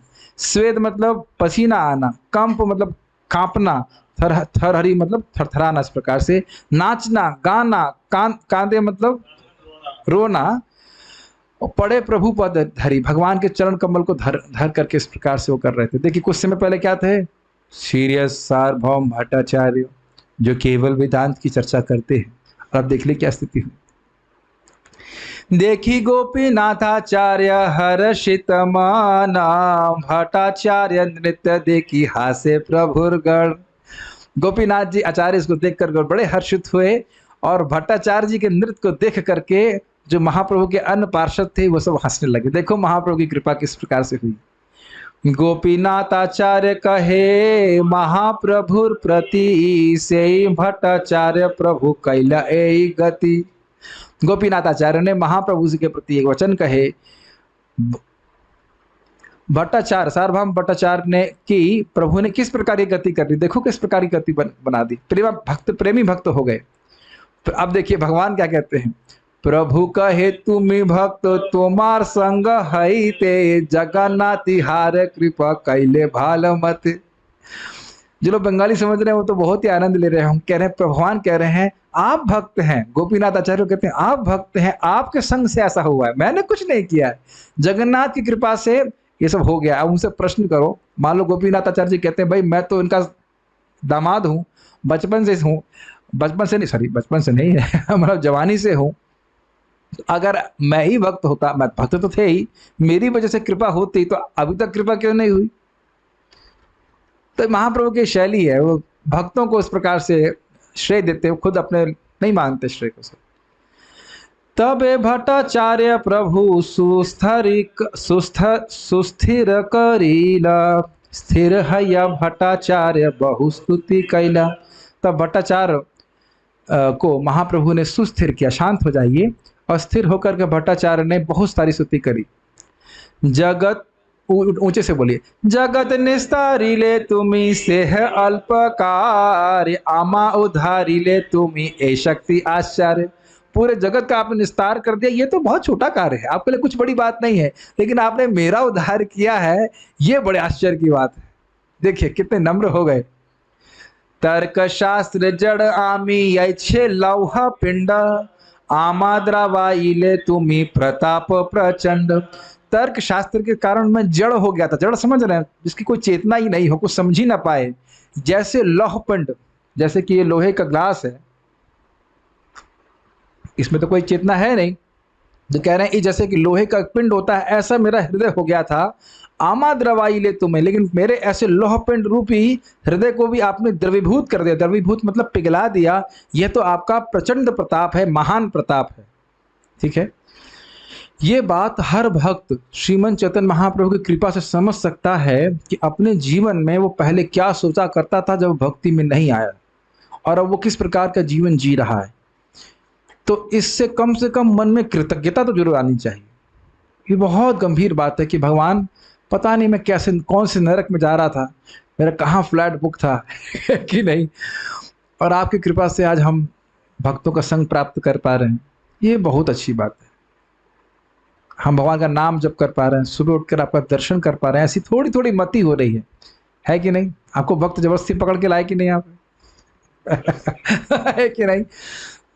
हमारे एजेंट्स घूमते रहते हैं मंदिर में, जो भोले भाले मासूम लोग हैं, हमने उनको पकड़ने के लिए लगा रखे, और वो साधु वेश में नहीं रहते हैं ताकि लोग छल के द्वारा उनके पकड़े जाए कहने का अर्थ ये है कि ये सब महाप्रभु की असीमित कृपा है। मुझे आज भी याद है कि जो पहला प्रवचन में सुनने गया, मैं जा नहीं रहा था सुनने, बाद में कोई बोला अरे भैया कंपलसरी अटेंडेंस कंपलसरी है, डीन आएगा अटेंडेंस लेगा। अरे अच्छा अटेंडेंस लेगा क्या, चलो चलो चलते हैं। और फिर वहाँ बताना शुरू करे तुम शरीर नहीं हो, तुम आत्मा हो, ये है वो है। तुम्हें स्पष्ट दिखता है, और पता नहीं कौन था जो मुझे इस प्रकार से वो ज्ञान दिया कि अटेंडेंस लगेगी। निश्चित है मेरी भक्ति का कुछ तो फायदा उसको जरूर मिलेगा, तो उसकी वजह से मैं वहाँ पहला कार्यक्रम करने गया। जो भी कुछ मैं भक्ति कर पा रहा हूँ, कैसे भगवान उसके मुख से बुलवाया, मैं तो ये कहूँगा मुख से बुलवाया, नहीं तो हम तो नरक के ही कैंडिडेट थे, कोई इसमें डाउट नहीं। बहुत अच्छी बात यहाँ से सीखने को मिल रही। स्तुति सुनि महाप्रभु निज वासा आइला, भट्टाचार्य आचार्य द्वारे भिक्षा कराइला।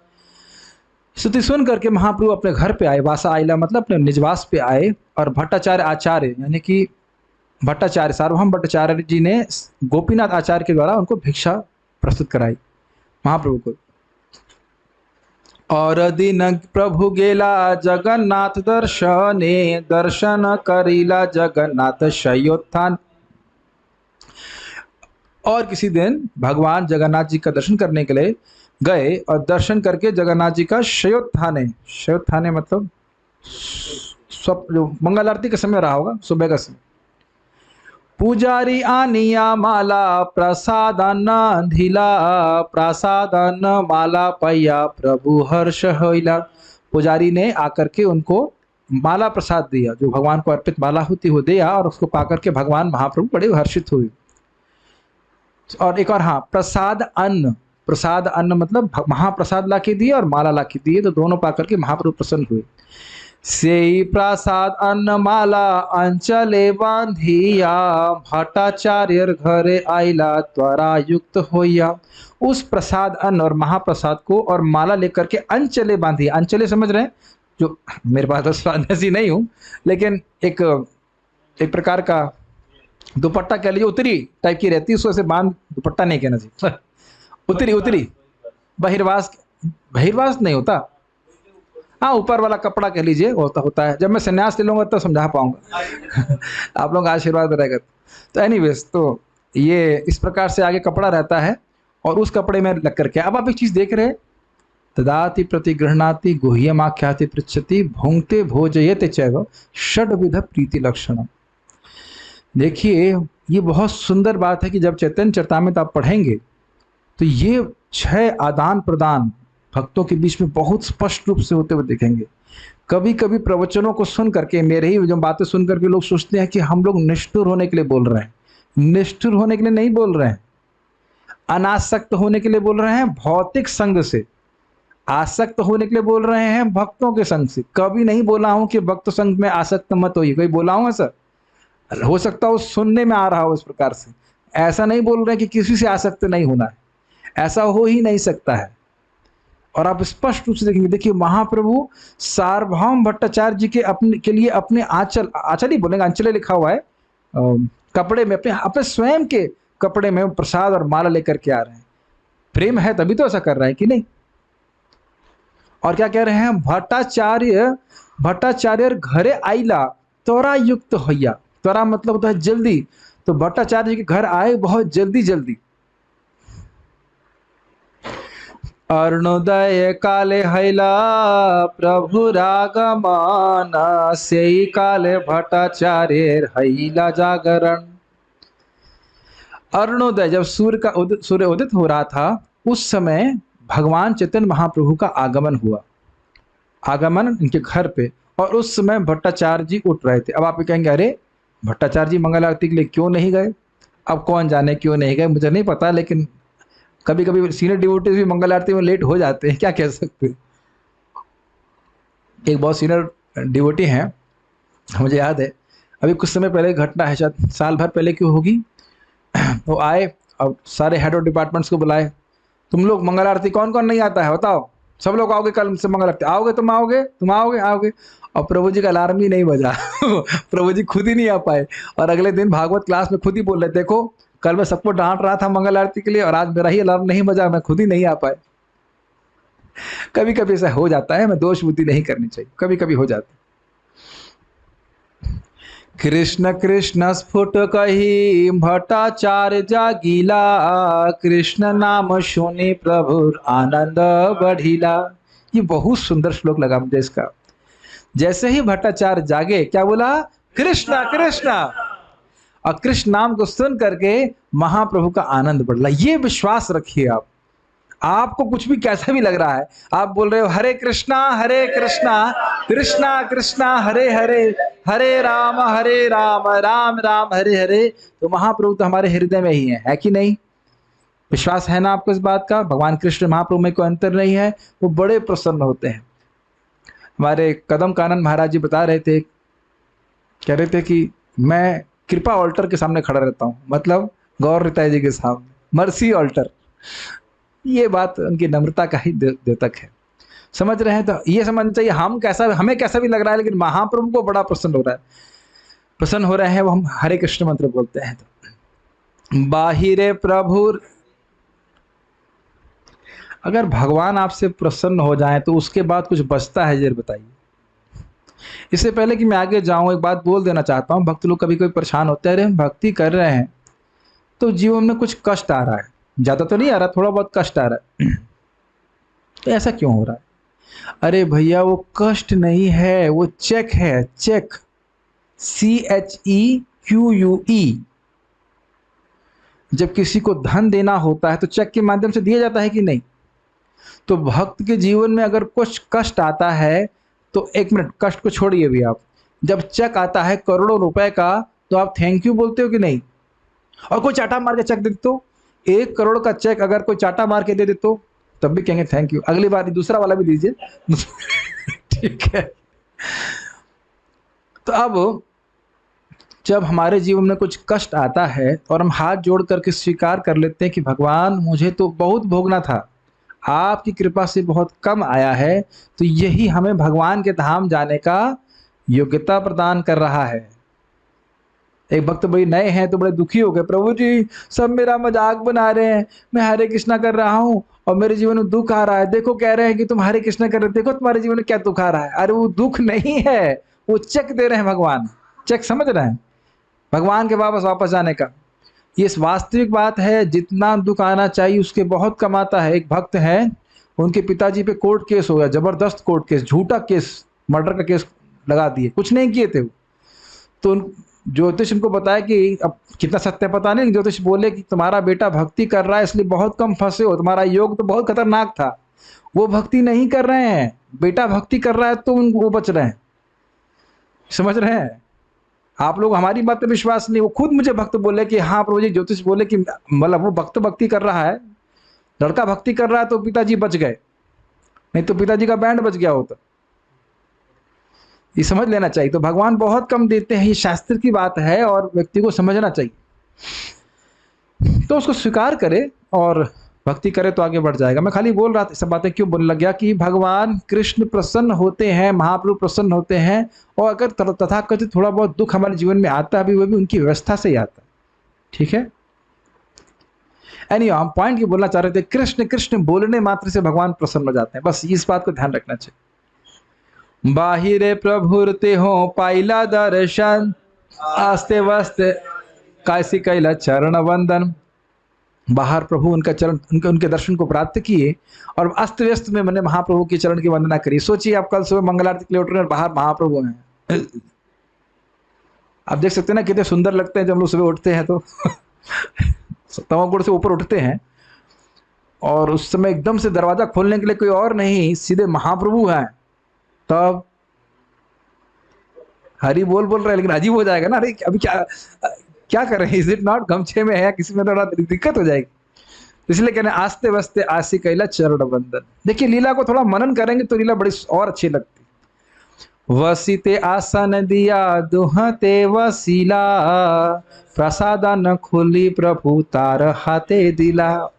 अब देखिए कुछ प्रयोजन करके महाप्रभु ये लीला कर रहे हैं। उनको आसन दिए, सार्वभौम भट्टाचार्य महाप्रभु को आसन दी, दोनों बैठे और अपने आंचल या कपड़े में को खोले होते, खोल करके प्रसाद अन्न उनको दिया, उनके हाथ में दिया। अभी हाथ भी शुद्ध नहीं है। जो व्यक्ति सो रहा होता है, रात भर सो रहा है, तो उसके शरीर को मुर्दे के समान माना जाता है। जब तक स्नान नहीं करते हैं हम पवित्र नहीं होते हैं, चाहे कोई भी हो। तो फिर भी महाप्रभु परीक्षा लेने के लिए उनके हाथ में सीधे प्रसाद दीजिए, प्रसाद दिए बिना किसी प्रयोजन के महाप्रभु भगवान कृष्ण कोई लीला नहीं करते।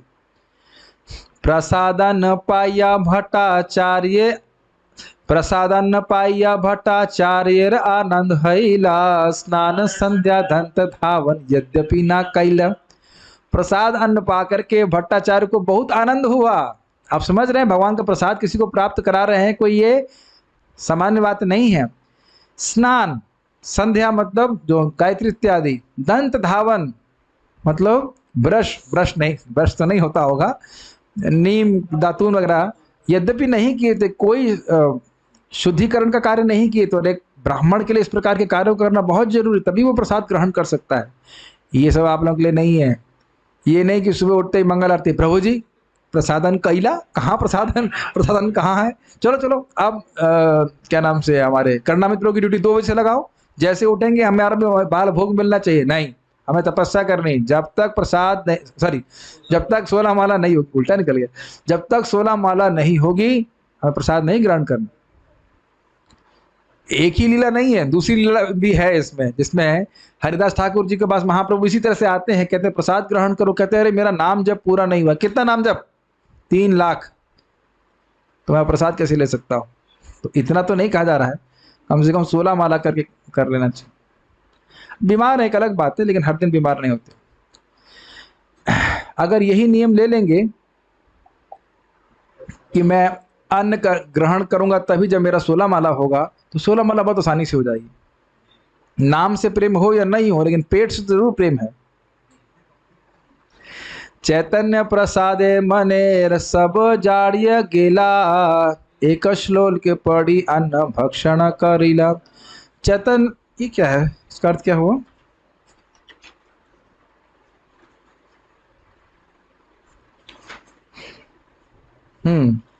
श्री चैतन्य महाप्रभु की कृपा से सार्वभौम भट्टाचार्य के मन की सारी जड़ता दूर होगी। अच्छा, मनेर सब जाड्य गेला, जाड़े गेला जो भी कह लीजिए, जड़ता थी, भगवान के प्रसाद को दिव्य ना समझने की भावना थी, सब चली गई। और एक श्लोक पढ़कर उन्होंने अन्न का प्रसाद मन को ग्रहण किया। एक श्लोक पढ़ी अन्न भक्षण करीला, सॉरी एक नहीं, यही लिखा हुआ है, ठीक है। ये श्लोक पढ़ करके उन्होंने अन्न भक्षण करा।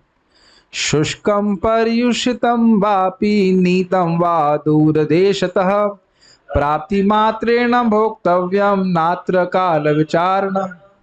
मैं समझता हूँ सभी भक्तों को ये श्लोक बहुत अच्छा लगेगा और उसको तुरंत ही सीखना चाहेंगे।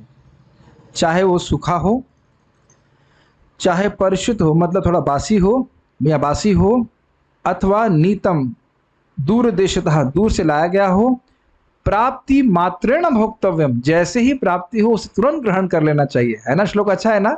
ये श्लोक तो आप जरूर याद करना चाहेंगे। जैसे मिले तुरंत खा लेना चाहिए। नात्र काल विचारना, इसमें काल का विचार नहीं करना चाहिए कि भाई संध्या काल है, ये काल है, वो काल। अच्छा लग रहा है ना श्लोक? Yes yes yes, why not. जैसे मुझे याद है जब गुरुकुल इधर था तो गुरुकुल के बच्चे सुबह प्रसाद लेने जरूर आते थे मंगल आरती का। प्रभुपाद ने कहा है कि मंगल आरती की स्वीट्स गुरुकुल के बच्चों के लिए जानी चाहिए। हमने कहा बेटा ये तो याद है, और ये भी तो याद होना चाहिए कि गुरुकुल के बच्चे रोज मंगल आरती में आने चाहिए। तो तपस्या वाले बात को भूल गए तुम, खाली महाप्रसाद को याद रखते हो। खैर ये तो विनोद की बातें, आते ही होंगे मंगल आरती। अब खैर दूर चले गए। दूसरा बात बोल रहे हैं, न देश नियमस्तत्र न काल नियमस्तथा, प्राप्तम अन्नम द्रुतम शिष्टर भोक्तव्यम हरिरब्रवीत। इसमें देश का नियम नहीं है, कहाँ खाना है कि वहाँ नहीं खाना है, ऐसा कुछ नहीं है। न काल नियम, कोई काल का नियम नहीं है। प्राप्त मात्र ही उसको ग्रहण करना चाहिए भगवान विष्णु के प्रसाद को। भोक्तव्यम हरिर अब्रवीत, तुरंत इसे ग्रहण कर लेना चाहिए। यह पूर्ण पुरुषोत्तम भगवान का आदेश हो। भगवान के आदेश को तो जरूर पालन करना पड़ेगा, है कि नहीं? लेकिन टाइम से 9 बजे के बाद पहले नहीं खाना चाहिए। ऑब्वियसली घर में है तो आप 8 साढ़े 8 बजे खाओ। सबसे पहले हरे कृष्ण मंत्र करना चाहिए, वह भी भगवान का आदेश है कि नहीं? ये बड़ी दिक्कत हो गई, श्लोक गड़बड़ा आ गया है कि नहीं? अब लोग सुबह उठते ही गोपाल भोग शुरू कर सकते हैं। लेकिन ये भी आप जानते हो कि भोजन करने के बाद फिर भजन नहीं होता।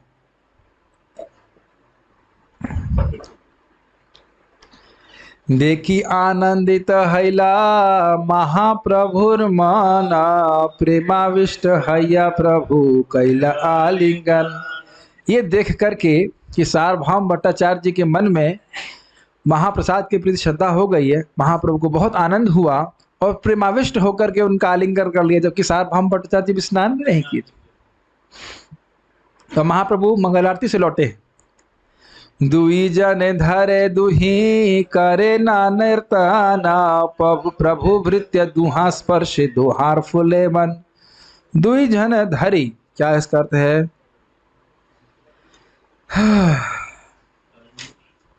कहाँ पे है? हाँ, भगवान और उनके दास ने एक दूसरे का स्पर्श आलिंगन किया और दोनों नाचने लगे, और एक दूसरे के स्पर्श मात्र से वो दोनों भावाविष्ट हो गए, प्रेमाविष्ट हो गए। अब सोच ही सकते हैं, महाप्रभु नृत्य कर रहे हैं और सार्वभौम भट्टाचार्य नृत्य कर रहे हैं, क्या करके? प्रसाद लेकर के। काफी इंटरेस्टिंग है जितना। स्वेद कंपु अश्रु दुहे आनंदे भासीला, प्रेमाविष्ट हैया प्रभु कहिते लागिला। स्वेद मतलब पसीना, कंप मतलब कंपन, अश्रु दोहे आनंदे बसीला, वो दोनों आनंद में नाच रहे हैं। भास मतलब डूब गए, और प्रेमाविष्ट होकर के महाप्रभु से कुछ कहते। देख रहे हैं एक एक छोटी सी छोटी घटना भी भक्त को आनंद में डुबो रही। चाहे प्रसाद ग्रहण करना हो, चाहे नाम जप हो, चाहे कीर्तन हो, चाहे कथा हो, चाहे कुछ हो, बस भगवान का प्रेम हृदय में होना चाहिए। आजी मुनि मुई अनायासे जीनिनु त्रिभुवन, आजी मुई करिनु वैकुंठ आरोहण। आज मैंने तीनों त्रिभुवन को बड़े आसानी से बिना प्रयास के जीत लिया। महाप्रभु कह रहे हैं अरे मैंने आज वैकुंठ पे आरोहण कर लिया, मैं वैकुंठ पहुंच गया। अरे ऐसा क्यों कह रहे हो? आज मोर पूर्ण हैला सर्व अभिलाष, सार्वभौमेर हैला महाप्रसादे विश्वास। कह रहे मेरी आज पूरी अभिलाषा पूर्ण हो गई, मेरी अभिलाषा सारी अभिलाषाएं पूर्ण हो गई, क्योंकि आज सार्वभौम को महाप्रसाद पे विश्वास हो गया। कहने का अर्थ है भक्ति पे विश्वास हो गया। वो कर्मकांड पे नियमों पे विश्वास नहीं, अपितु भगवान की भक्ति पे विश्वास कर रहे हैं। ये बात है, और इसी प्रयोजन को लेकर के महाप्रभु प्रसाद लेने के लिए आए हैं। समझ रहे ना मेरी बात? आजी तुमी निष्कपटे हैला कृष्णाश्रय, कृष्ण आजी निष्कपटे तुम हैला सदय। आज तुमने बड़े निष्कपट भाव से कृष्ण का आश्रय लिया है, और कृष्ण आज बड़े निष्कपटता से तुम पर दया करते हैं। ये क्या मतलब है? क्या कृष्ण दया करने में भी कपट करते हैं? क्या कृष्ण दया करने में भी कपट करते हैं? हाँ हाँ, अगर किसी को भौतिक रूप से संपन्नता दे रहे हैं तो वास्तविक संपन्न कृपा नहीं है। अगर उसको भौतिक वास्तविक कृपा ये है कि उसे अपने चरणों में आसक्त कर दें। ये समझ रहे हैं बात? ये बहुत गंभीर बात है। इसको चैतन्य महाप्रभु की आप वो लीला पढ़ी जिसमें क्या नाम था, इनको चांगा पे चढ़ा रहे थे, गोपीनाथ, उनका नाम भी गोपीनाथ ही शायद था, गोपीनाथ पटनायक। गोपीनाथ पटनायक के संबंध में आप सुन सकते हैं। क्या है लीला वो अभी हम नहीं समझा सकते, लेकिन वो जान उनके जाने वाली थी, लेकिन वो बच करके सरकारी पद को और आगे बढ़ गए। तो कहते हैं ये आपकी असली कृपा नहीं है, कृपा तो ये है कि भक्त को आप पूरी तरह से निष्काम कर दीजिए। जनरली हम क्या सोचते हैं, किसी देवता की पूजा कर रहे हैं, भौतिक लाभ प्राप्त हुआ, हाँ बड़ा अच्छा देवता है। लेकिन असली देवता भगवान कृष्ण असली कृपा तब कर रहे हैं जब हमें पूरी तरह से निष्काम कर दें, कोई भोग की वासना हमारे हृदय में नहीं रहे। समझ रहे हैं? आजी से खंडिल तुम्हार देहादि बंधना, आजी तुम छिन्न कैला मायारा बंधन। आज तुम्हारा देह आदि जो बंधन था सब समाप्त हो गया, तुमने माया के बंधन को भी छिन्न भिन्न कर दिया। आजी कृष्ण प्राप्ति योग्य हैला तुम्हार मन, वेद धर्म लंगी कैला प्रसाद भक्षण। आज तुम्हारा मन योग्य हुआ, कृष्ण की प्राप्ति करने के योग्य तुम्हारा मन हुआ। कैसा मन हुआ? जिसका भगवान की भक्ति में अटूट श्रद्धा है, और वेद धर्म को लांघ करके संध्या वंदन इत्यादि छोड़ करके तुमने प्रसाद का भक्षण किया है। इसका मतलब ये नहीं कि आपको ऐसा करना है, सुबह उठ के आपको दंत धावन ही करना है, स्नान ही करना है, प्रसाद हम केवल 9 बजे मिलेगा। लेकिन यहाँ पे लीला से हम समझ रहे हैं इस बात को।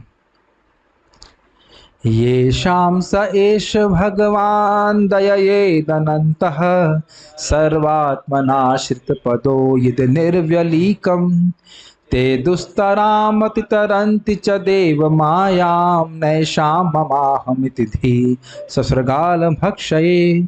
श्लोक बड़ा सुंदर है भागवत का, 2.35। जब मनुष्य निष्कपट भाव से पूर्ण पुरुषोत्तम भगवान के चरण कमलों की शरण ग्रहण करता है, तो असीम दयालु भगवान उस पर अपनी अहेतु की कृपा दिखलाते हैं। और ये अब हम लोग उस थीम की तरफ जा रहे हैं जो हमारे कल के श्लोक का विषय है। सवेद धातुम पदवीम परस्य तुरंत वीर्यस्य रथांगपाण, स यो माया संततयानुवृत्त्या भजेत तत्पाद सरोजगंधम। अच्छा है, किस पे कृपा करते हैं? इस तरह वह अज्ञान के दुर्लंघ सागर को पार सकता है जिसकी बुद्धि देहात्म बोध में लगी रहती है, तो जो यह सोचता है कि मैं शरीर हूँ, वह कुत्तों तथा सियारों का उपयुक्त भोजन है। परम भगवान ऐसे व्यक्ति पर कभी कृपा नहीं करते।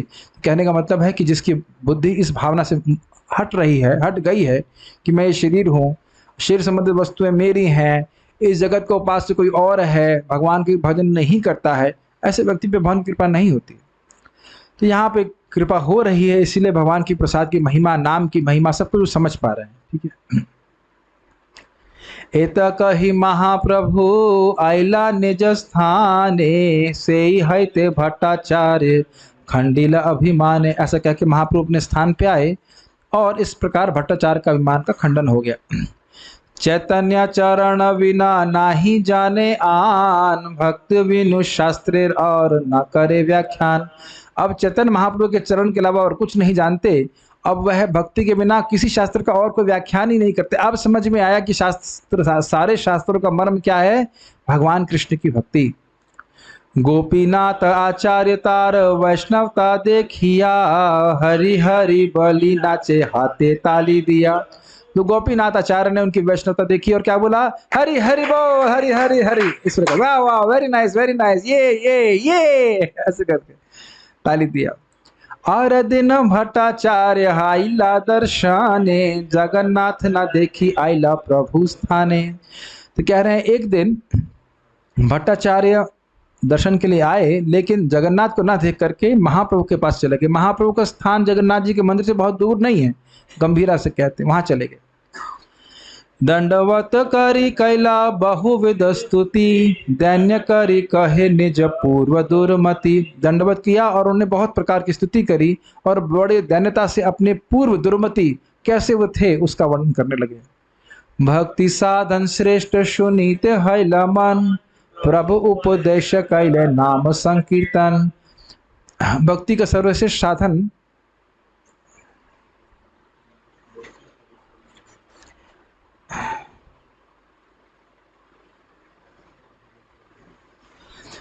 भट्टाचार्य ने चैतन्य महाप्रभु से पूछा, भक्ति की साधना में कौन सा कार्य सर्वाधिक महत्वपूर्ण है। भक्ति साधन श्रेष्ठ सुनीत हैला मन। भक्ति साधन में जो भक्ति के विभिन्न अंग हैं उसमें सबसे महत्वपूर्ण क्या है, यह सुनने की इच्छा भट्टाचार्य की हुई। और प्रभु उपदेश कैला नाम संकीर्तन। महाप्रभु ने उपदेश दिया कि हरे कृष्ण मंत्र का उच्चारण ही सर्वश्रेष्ठ है। तो इसीलिए आप देखिए कि मैं लोगों के पीछे क्यों लगा रहता हूं कि 16 माला कर लो भाई, 16 माला कर लो, क्योंकि 16 माला करनी नहीं है, बहुत अच्छे से करनी है। और उसको अच्छे से करने का अच्छा समय सुबह होता है। दिन में आप कभी भी कर सकते हैं, लेकिन आप देख सकते हैं कि हम पूरा एनर्जी नहीं दे पाते, पूरा शक्ति नहीं दे पाते, पूरा डेडिकेशन नहीं दे पाते हैं भगवान के नाम के जप को। संजीव प्रभु समझ में आ रहा है कि पीछे क्यों लगा हुआ था मैं आपके। अब देख रहे हैं महाप्रभु स्वयं बोल रहे हैं ना, नाम उच्चारण करना सर्वश्रेष्ठ साधन है। तो आप कहेंगे प्रभु जी आप इतना बोल क्यों रहे हो, कहने का मतलब है इतना कथा सुनने की क्या जरूरत है। देखिए कोई चीज महत्वपूर्ण है इसका अर्थ ये नहीं कि अन्य वस्तु महत्वपूर्ण नहीं है। जब कथा श्रवण करेंगे तब ये बात बार बार हृदय में धसेगी कि नाम संकीर्तन सबसे महत्वपूर्ण है। सुनेंगे नहीं तो नाम संकीर्तन भी नहीं करेंगे। जीव तो है ना बोलने के लिए, सब लोग बोल रहे हैं हरि नाम, नहीं बोल रहे। जो श्रवण करते हैं उनका विश्वास बना रहता है कि हाँ मुझे भगवान का नाम जब बहुत दृढ़ता से करना है।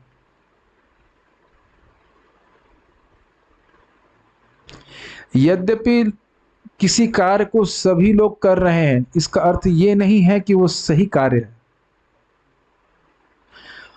और यद्यपि किसी कार्य को भले ही कुछ लोग कर रहे हैं इसका अर्थ यह नहीं है कि वो गलत कार्य है। कुछ समझ रहे हैं बात। भक्ति बहुत कम लोग करते हैं और भक्ति गंभीरता से तो और कम लोग करते हैं, लेकिन इसका अर्थ यह नहीं कि हम उसको गंभीरता से नहीं करें। तो आप महसूस करते होंगे, अनुभव करते होंगे कि कथा श्रवण के द्वारा नाम जप के प्रति भी हमारा समर्पण बढ़ता है। कल मैंने इतना अद्भुत बात सुनी, श्रीला भक्ति सिंह ठाकुर जी चैतन्य भागवती कमेंट्री में लिखते हैं कि जिसने मंत्रों के द्वारा भगवान की अर्चना 100 जन्मों में करी है उसको हरे कृष्ण मंत्र बोलने का अधिकार प्राप्त होता है। बताइए कितना बड़ा सौभाग्य है हमारा। अब इसको सुनकर कौन नाम जप करने के पीछे उत्साहित नहीं हुआ है ना प्रदीप। इतना सुनने के बाद भी भजन नहीं करेगा कोई, अब उसकी इच्छा ना करे, लेकिन हमें तो बड़ी प्रोत्साहन मिलता है भगवान का नाम जप करने का। इस प्रकार से श्रवण करने से महाराज जी बता रहे थे भागवत पढ़ने से क्या फायदा होता है, नाम जप करने की प्रेरणा प्राप्त होती है। बड़े श्रद्धा के संग आप नाम जप करते हैं कि नहीं, और जब श्रद्धा से करते हैं तो और लाभ प्राप्त होता है। तो यहां भी आप देख सकते हैं कि सार्वभौम भट्टाचार्य, उनसे बड़ा कोई शास्त्र का बैठा है यहाँ पे, कोई नहीं बैठा। वह भी महाप्रभु से जिज्ञासा कर रहे हैं कि सबसे सर्वश्रेष्ठ साधन क्या है, तो कह रहे हैं भगवान का नाम संकीर्तन। बड़ी गंभीरता से इसको लेना चाहिए, कुछ भी और नहीं बोल रहे महाप्रभु, हरे कृष्ण मंत्र को बोल रहे। हरेर नाम हरेर नाम एव केवलम, कलौ नास्ते एव गतिरन। महाप्रभु इस बात को बोले, हरि का नाम ही, हरि का नाम ही, हरि का नाम ही कलयुग में है, और कोई साधन नहीं, और कोई साधन नहीं, और कोई साधन नहीं। ए श्लोक के अर्थ सुनाइला करिया विस्तार, सुनी भट्टाचार्य मने हैला चमत्कार। इस श्लोक के अर्थ को बड़े विस्तार में महाप्रभु ने सुनाया, और सुन करके महाप्रभु भट्टाचार्य के मन में बहुत चमत्कार हुआ। गोपीनाथाचार्य बोले आमी पूर्व ये कहिला, सुन भट्टाचार्य तुमार से ही तो हैला। गोपीनाथाचार्य ने कहा, मैंने आपसे पहले कहा था, जो मैंने आपसे पहले कहा था वह सब घटित हो गया। क्या कहा था? जब भगवान की कृपा आप पर होगी तब आप समझ पाओगे। और सार्वभौम भट्टाचार्य जी ने क्या कहा? ये क्या प्रमाण है कि तुम पर भगवान की कृपा है? तो उन्हें क्या कहा? भगवान का ज्ञान हो जाना यही भगवान की कृपा है। भगवान समझ में आ रहे हैं तो समझ में आना चाहिए कि भगवान की कृपा है। भट्टाचार्य कहे तारे न करी नमस्कारे, तुम्हारा संबंध है प्रभु कैला कृपा, कृपा कैला मोरे। बहुत सुंदर, देखिए कितनी नम्रता आ गई सार्वभौम भट्टाचार्य में। कह रहे हैं भट्टाचार्य जी अब आचार्य गोपीनाथ आचार्य को नमस्कार कर रहे हैं, कह रहे हैं कि आपके संबंध से भगवान ने मुझ पर कृपा करी। कितना सुंदर बात, अपने अंदर कोई योग्यता नहीं देख रहे, बहुत सुंदर बात। तुम्ही महाभागवत आमी तर्क अंधे, तुम्ही महाभागवत आमी तर्क अंधे, प्रभु कैलक प्रभु कृपा कैला मोरे तुम्हारा संबंधे। आप महाभागवत हैं, आमी मैं तो तर्क के द्वारा अंधा हो गया था, प्रभु ने मुझ पर कृपा करी है तुम्हारा संबंध देख करके। प्रभुपाद जी तात्पर्य में लिखते हैं, जहाँ पे वो वर्णन है ना कि ध्रुव महाराज जी जा रहे हैं, उनकी माँ भी जा रही है भगवान के धाम, तो प्रभुपाद जी बड़ी नम्रता में कहते हैं, यह देख करके मैं भी सोचता हूँ कि क्या हो सकता है कि कोई मेरा शिष्य मुझको भगवान के धाम लेके चला जाए, उसके संबंध से मैं भगवान के धाम चला जाऊं। कितना स्वीट है प्रभुपाद जी का ये बात। हजारों लोगों को भगवान के धाम भेजने वाला व्यक्ति सोच रहा है कि मैं स्वयं भगवान के धाम जाने के योग्य नहीं हूं, मेरा शिष्य मुझको लेके जाएगा। कितना स्वीट है। आप लोग प्रभुपाद जी के तात्पर्य पढ़िए, so sweet, Prabhupada ji so sweet. हम तो यहाँ तात्पर्य नहीं पढ़ पा रहे हैं, लेकिन निवेदन है कि पढ़ें आप लोग जरूर इस प्रकार से। मैं पढ़ता हूँ अपने समय में, ऐसा नहीं कि मैं नहीं पढ़ता हूँ। बहुत स्वीट तात्पर्य प्रभुपाद जी। विनय सुनी तुष्ट प्रभु कैला लिंगन, कहिला यहाँ कर ईश्वर दर्शन। यहाँ बोलेंगे या क्या बोलेंगे इसको, जाइया। उनके विनय को सुन करके भगवान महाप्रभु संतुष्ट हुए। ये पूरे चैतन्य चरितामृत में देखेंगे, जिसमें कृपा हुई वो विनय हो गया, या विनयी व्यक्ति जो नम्र व्यक्ति था उसी पे महाप्रभु की कृपा हुई, बहुत सुंदर हुई। नम्र रहे तो बहुत जल्दी भगवान की कृपा करते हैं। और कहा कि जाओ ईश्वर दर्शन, जगन्नाथ जी का दर्शन करके आओ। आज हम लोग पूरा करके ही रुकेंगे, ये बुरी खबर पहले बोल देना। जगदानंद दामोदर दुई संगे लैया, घरे आयला भट्टाचार्य जगन्नाथ देखिया। चलो एक बात तो क्लियर हो गई, नित्यानंद प्रभु, मुकुंद दत्त, जगदानंद पंडित और दामोदर पंडित, ये चार लोग साथ में आए थे। हम लोग नाम भूल रहे थे इनका। जगदानंद दामोदर और को लेकर के घर आए भट्टाचार्य जगन्नाथ को देखने के बाद, है ना। उत्तम उत्तम प्रसाद बहुत आनीला, निज विप्र हाथे दुई जना संगे दिला। बहुत सारा अच्छा प्रसाद लेकर के आए। देखिए प्रसाद भूंगते भोजते चेवा, और निज विप्र हाथे अपने एक ब्राह्मण के हाथ से दोनों को दिया। निज कृत दुई श्लोक लिखिया ताल पाते, प्रभु के दिह बलि दिल जगन्नाथ हाथे। अब बोला नहीं ठीक से। निज कृत दुई श्लोक लिखिया ताल पाते, प्रभु के दिह बलि दिल जगदानंद हाथे। अपने हाथ से निजकृत, अपने हाथ से 2 श्लोक लिख करके तालपत्र के ऊपर प्रभु को देना, ऐसा कह करके, प्रभु मतलब महाप्रभु को दीजिएगा, जगदानंद पंडित के हाथ में दिए। तो देखिए गोहिया आख्या थे पृच्छति, हृदय की बात को लिख रहे हैं। प्रभु स्थाने आयला दुहे प्रसाद पत्री लैया, मुकुंदत पत्री नीला तार हाथे पाइया। महाप्रभु के स्थान पर आकर के वो प्रसाद पत्री, जो प्रसाद था और पत्री थी, वो लेकर के आए जगदानंद, और मुकुंद दत्त ने उस पत्री को लिया, पत्री मतलब पत्र को लिया और हाथ में पाया। दुई श्लोक बाहिरे भीते लिखिया राखीला, तबे जगदानंद पत्री प्रभु के लैया दिला। उन, ये इसका अर्थ क्या लिखा है, बाहिरे भीतरे,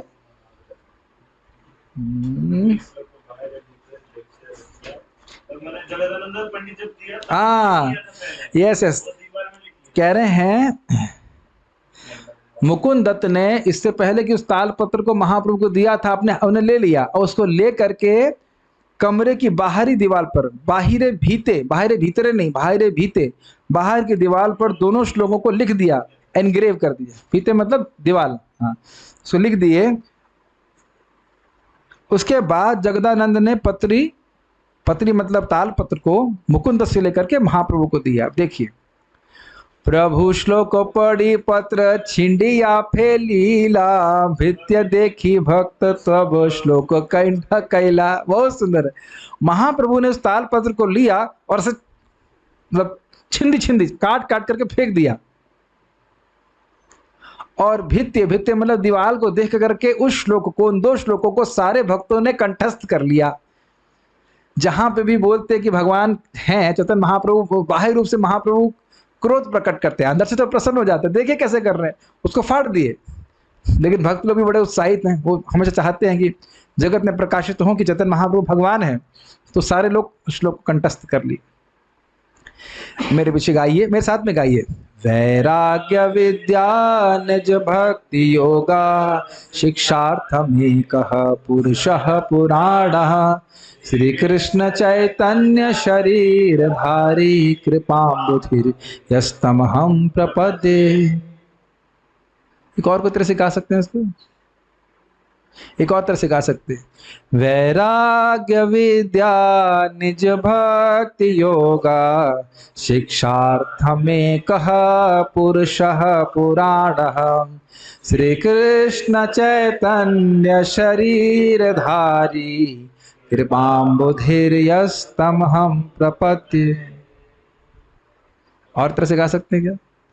वैराग्य विद्या निज भक्ति योगा, शिक्षार्थमेकः पुरुषः पुराणः, श्री कृष्ण चैतन्य शरीरधारी, कृपाम्बुधिर्यस्तमहं प्रपद्ये। कंठस्थ करने का प्रयास करना चाहिए। वैराग्य विद्या निज भक्ति योगा, वैराग्य की विद्या और अपनी निज भक्ति, अपनी निज भक्ति योग को देने के लिए, शिक्षार्थम एकः पुरुषः पुराणम, इस शिक्षा के अर्थ के लिए, इस शिक्षा को देने के लिए एक वही भगवान कृष्ण, पुरुष पुराणम, क्या श्लोक है, नवयौवनम च अद्वैतम अच्युतम अनादि अनंत यूपम, आद्यम पुराण पुरुषम नवयौवनम च। पुराण पुरुष, आदि पुरुष भगवान कृष्ण है। श्री कृष्ण चैतन्य शरीरधारी, वह श्री कृष्ण चैतन्य महाप्रभु के रूप में आए हैं।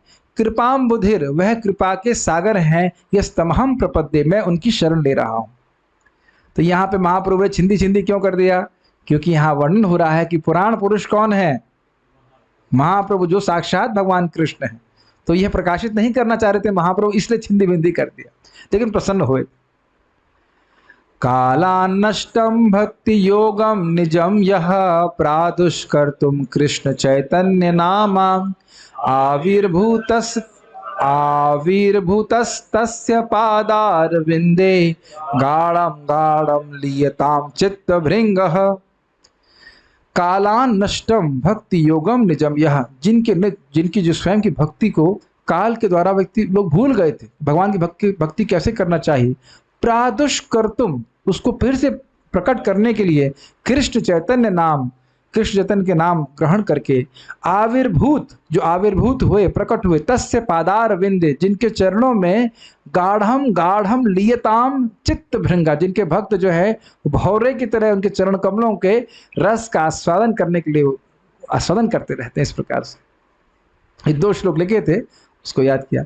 ए 2 श्लोक भक्त कंठे रत्नहार, सार्वभौमेर कीर्ति घोषे ढक्का वाद्यकार।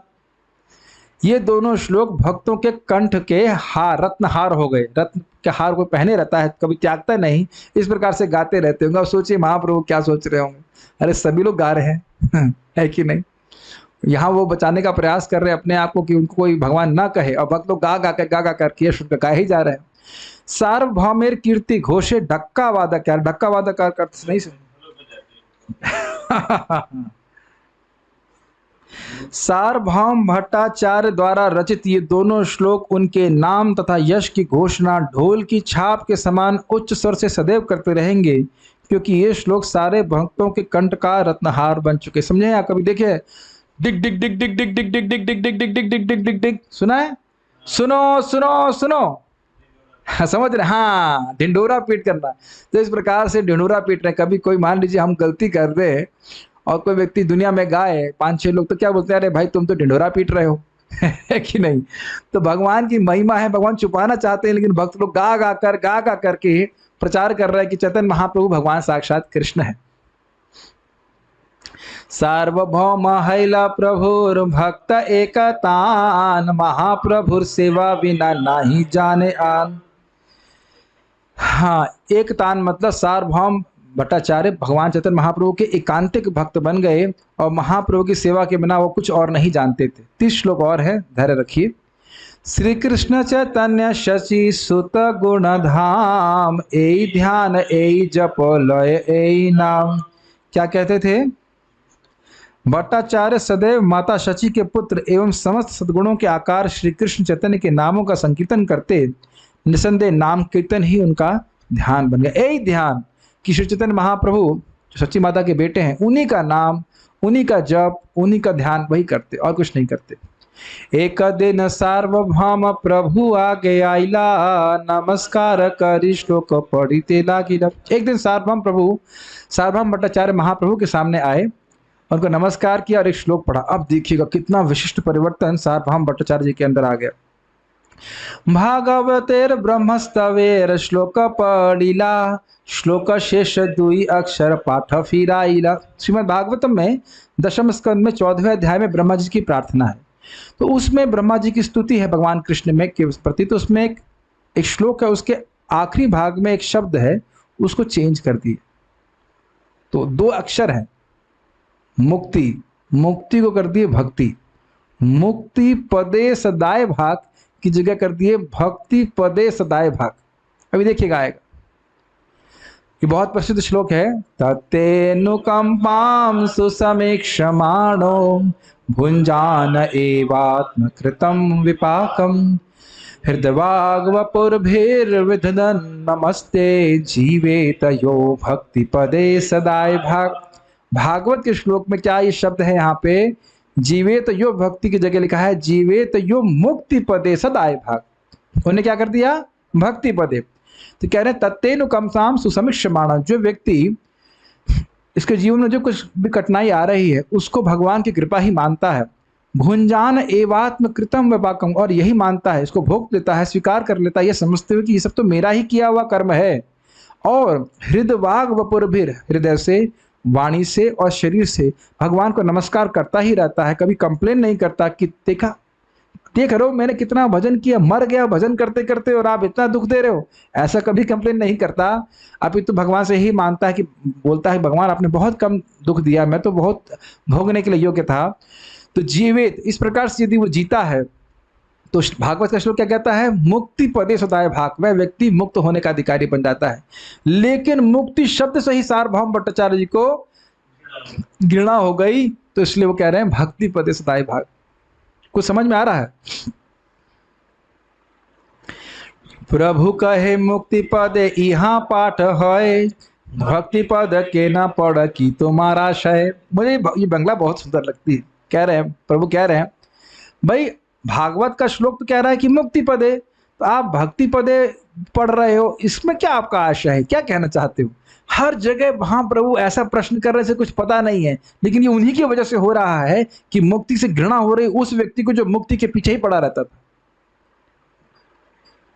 भट्टाचार्य कहे भक्ति सम नहे मुक्ति फल, भगवत भक्ति विमुखेर है दंड केवल। भट्टाचार्य ने कहा कि भक्ति के समान मुक्ति का फल नहीं है। भगवत भक्ति से जो विमुख होते हैं उनको ये दंड मिलता है मुक्ति का। मुक्ति को दंड कह रहे हैं, ये दंड मिलता है, कृष्ण की सेवा करने को नहीं मिलता है। बस 20 श्लोक। कृष्णेर विग्रह ये सत्य नहीं माने, जय निंदा युधाधिक करे तार सने, से दुईर दंड है ब्रह्म सायुज मुक्ति, तार मुक्ति फल न है यही करे भक्ति। बहुत सुंदर, देखिए बात सिंपल लग रही है, गंभीर सिद्धांत।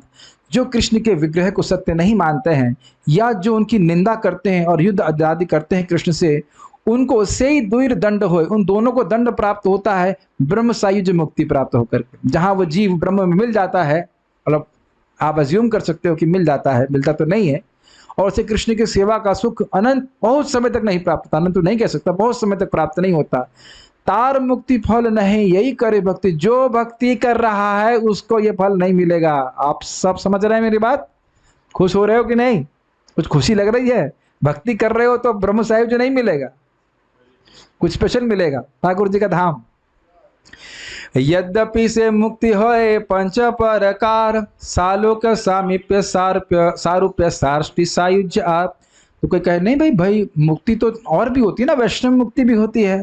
तो कह रहे यद्यपि से मुक्ति होए पंच प्रकार, मुक्ति 5 प्रकार की होती है। सालोक्य भगवान के लोक में रहना, सामीप्य मतलब भगवान के पास रहना, सारूप्य मतलब भगवान का स्वरूप प्राप्त होना, सारष्टि मतलब भगवान के जैसे ऐश्वर्य प्राप्त होना, और सायुज्य मतलब भगवान में मिल जाना, उनके ब्रह्म ज्योति में। सालोक्यादि चारि यदि हये से द्वाद्वार, तबु कदाचित भक्त करे अंगीकार। यद्यपि जो सालोक्यादि भक्ति हैं, जो वैष्णव मुक्ति हैं, उनको भक्त कभी कभी स्वीकार कर लेते हैं यदि सेवा का मौका प्राप्त होता है।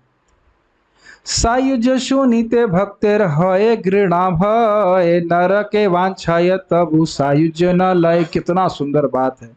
कह रहे जब सायुज्य को सुनते हैं कि भगवान में लीन हो जाना पड़ेगा, तो भक्तों को घृणा होती है, भय होता है। कहते हैं कि नरक चला जाऊंगा लेकिन कभी सायुज्य मुक्ति प्राप्त नहीं करूंगा। नरक में भी भगवान की सेवा का तो कुछ है मौका ना, वहां तो कुछ सेवा का मौका ही नहीं है। इस प्रकार से ब्रह्मे ईश्वर सायुज द्वैत प्रकार, ब्रह्म सायुज हईते ईश्वर सायुज अधिकार। ब्रह्म में या भगवान के दिव्य शरीर में मिल जाना, इस प्रकार की 2 प्रकार की सायुज मुक्ति होती है। ब्रह्म सायुज हईते ईश्वर सायुज अधिकार, ब्रह्म सायुज से भगवान में जो शरीर में मिल जाना वो और भी गर्हित है। तो दोनों प्रकार का सायुज ही बहुत खराब माना जाता है। अब इसको प्रमाण दे रहे हैं। सालोक्य सारष्टि सामीप्या सारूप्य में कमत, सारूप्य एकत्वम अपि उदा, धियमानम न गृह्णन्ति विरामत सेवनम जना। ये स्वयं भगवान कपिल देव के उद्गार हैं। वो कहते हैं मैं अगर देता भी हूँ तो भी भक्त मेरे सालोक सारष्टि सामीप्य सारूप और सामीप्य और सायुज को बिल्कुल ग्रहण नहीं करते यदि मेरी सेवा प्राप्त ना हो। समझ रहे हैं? अपने केवल दुखों की निवृत्ति के लिए वे मेरे धाम नहीं आना चाहते हैं। प्रभु कहे, अब देखिए प्रभु क्या अर्थ करें। प्रभु कहे मुक्ति पदेर और अर्थ है, मुक्ति पद शब्दे साक्षात ईश्वर कहे। महाप्रभु कह रहे नहीं, मुक्ति पद का एक और अर्थ भी है। मुक्ति पद का अर्थ है साक्षात ईश्वर। अब ये कैसे अर्थ हुआ? मुक्ति पद जहाँ से मुक्ति पद है, किंवा नवम पदार्थ मुक्तिर समाश्रय। इसको जरा समझते। अब देख रहे हैं कितना जबरदस्त फिलॉसफी है चैतन्य चरितामृत में। 1 मिनट रुकिएगा। आप लोग समझ नहीं पा रहे हो कितना जोरदार डोज मिल रहा है फिलॉसफी का। एक चैप्टर पढ़ा, सारी फिलॉसफी क्लियर हो जाती है। कहाँ जाना है, क्या करना है, क्या साधन करना है, सब कुछ क्लियर हो जा रहा है। मुक्ति पद शब्द का ये, चूंकि सभी प्रकार की मुक्तियां पूर्ण पुरुषोत्तम भगवान के चरण कमलों में विद्यमान रहती हैं, अतएव वे मुक्ति पद कहे जाते हैं। समझ में आ रहा है? भगवान के चरण कमलों के में आश्रय लेके ही मुक्ति मिल जाती है। तो भगवान के चरण कमल को भी भगवान को भी मुक्ति पद कहा जाएगा। जिनके चरण कमल ही सारी मुक्तियों के आश्रय है, उनको भी मुक्ति पद कहा जाएगा। तो इसलिए कह रहे हैं मुक्ति पदे सदाय भाग, मतलब भगवान के चरण कमल ही उसको प्राप्त हो जाते हैं, तो भक्ति प्राप्त होती। समझ रहे हैं? ठीक है। एक अन्य अर्थ के अनुसार मुक्ति 9वां विषय है और पूर्ण पुरुषोत्तम भगवान मुक्ति के आश्रय है। ये 9 अर्थ का मतलब हुआ, भागवत के जो 10 विषय हैं उसमें से मुक्ति एक विषय है, तो उसके आश्रय कौन है? भगवान कृष्ण है। तो मुक्ति पद का अर्थ क्या हुआ? हाँ ठाकुर जी भगवान कृष्ण। दुई अर्थ कृष्ण कही के ने पाठ फिरी, सार्वभौम कहे ओ पाठ कही ते ना पारी। तो इस दोनों अर्थ से मुक्ति पद के दोनों अर्थ से तो कृष्ण कहे जा रहे हैं, तो आप पाठ को क्यों फेरी मतलब पाठ परिवर्तित क्यों कर रहे हो? तो सार्वभौम कह रहे हैं कि उस पाठ को मैं कह नहीं पा रहा हूं। क्यों नहीं कह पा रहे हैं? मैं श्लोक को वह पाठ नहीं कर पा रहा था। यद्यपि तुम्हारा अर्थ यही शब्द कहे, तथापि आश्लिष्य दोष कहो न जाए। यद्यपि आपकी व्याख्या सही है, महाप्रभु कह रहे हैं, किंतु मुक्ति पद में असमंजसता होने के कारण इसका प्रयोग नहीं किया जा सकता। आश्लिष्य दोष का अनुवाद क्या? अस्पष्टता के दोष से, मतलब कुछ क्लियर नहीं है कि मुक्ति पद का अर्थ कृष्ण ही है क्या। तो जो अर्थ नहीं जानता है गंभीर रूप से सोचेगा मुक्ति पद मतलब सायुज्य मुक्ति, इसलिए अच्छा नहीं लग रहा मेरे को। यद्यपि मुक्ति शब्देर हया पंचवृत्ति, रूढ़ी वृत्ति कहे तब सायुज्य प्रतीति।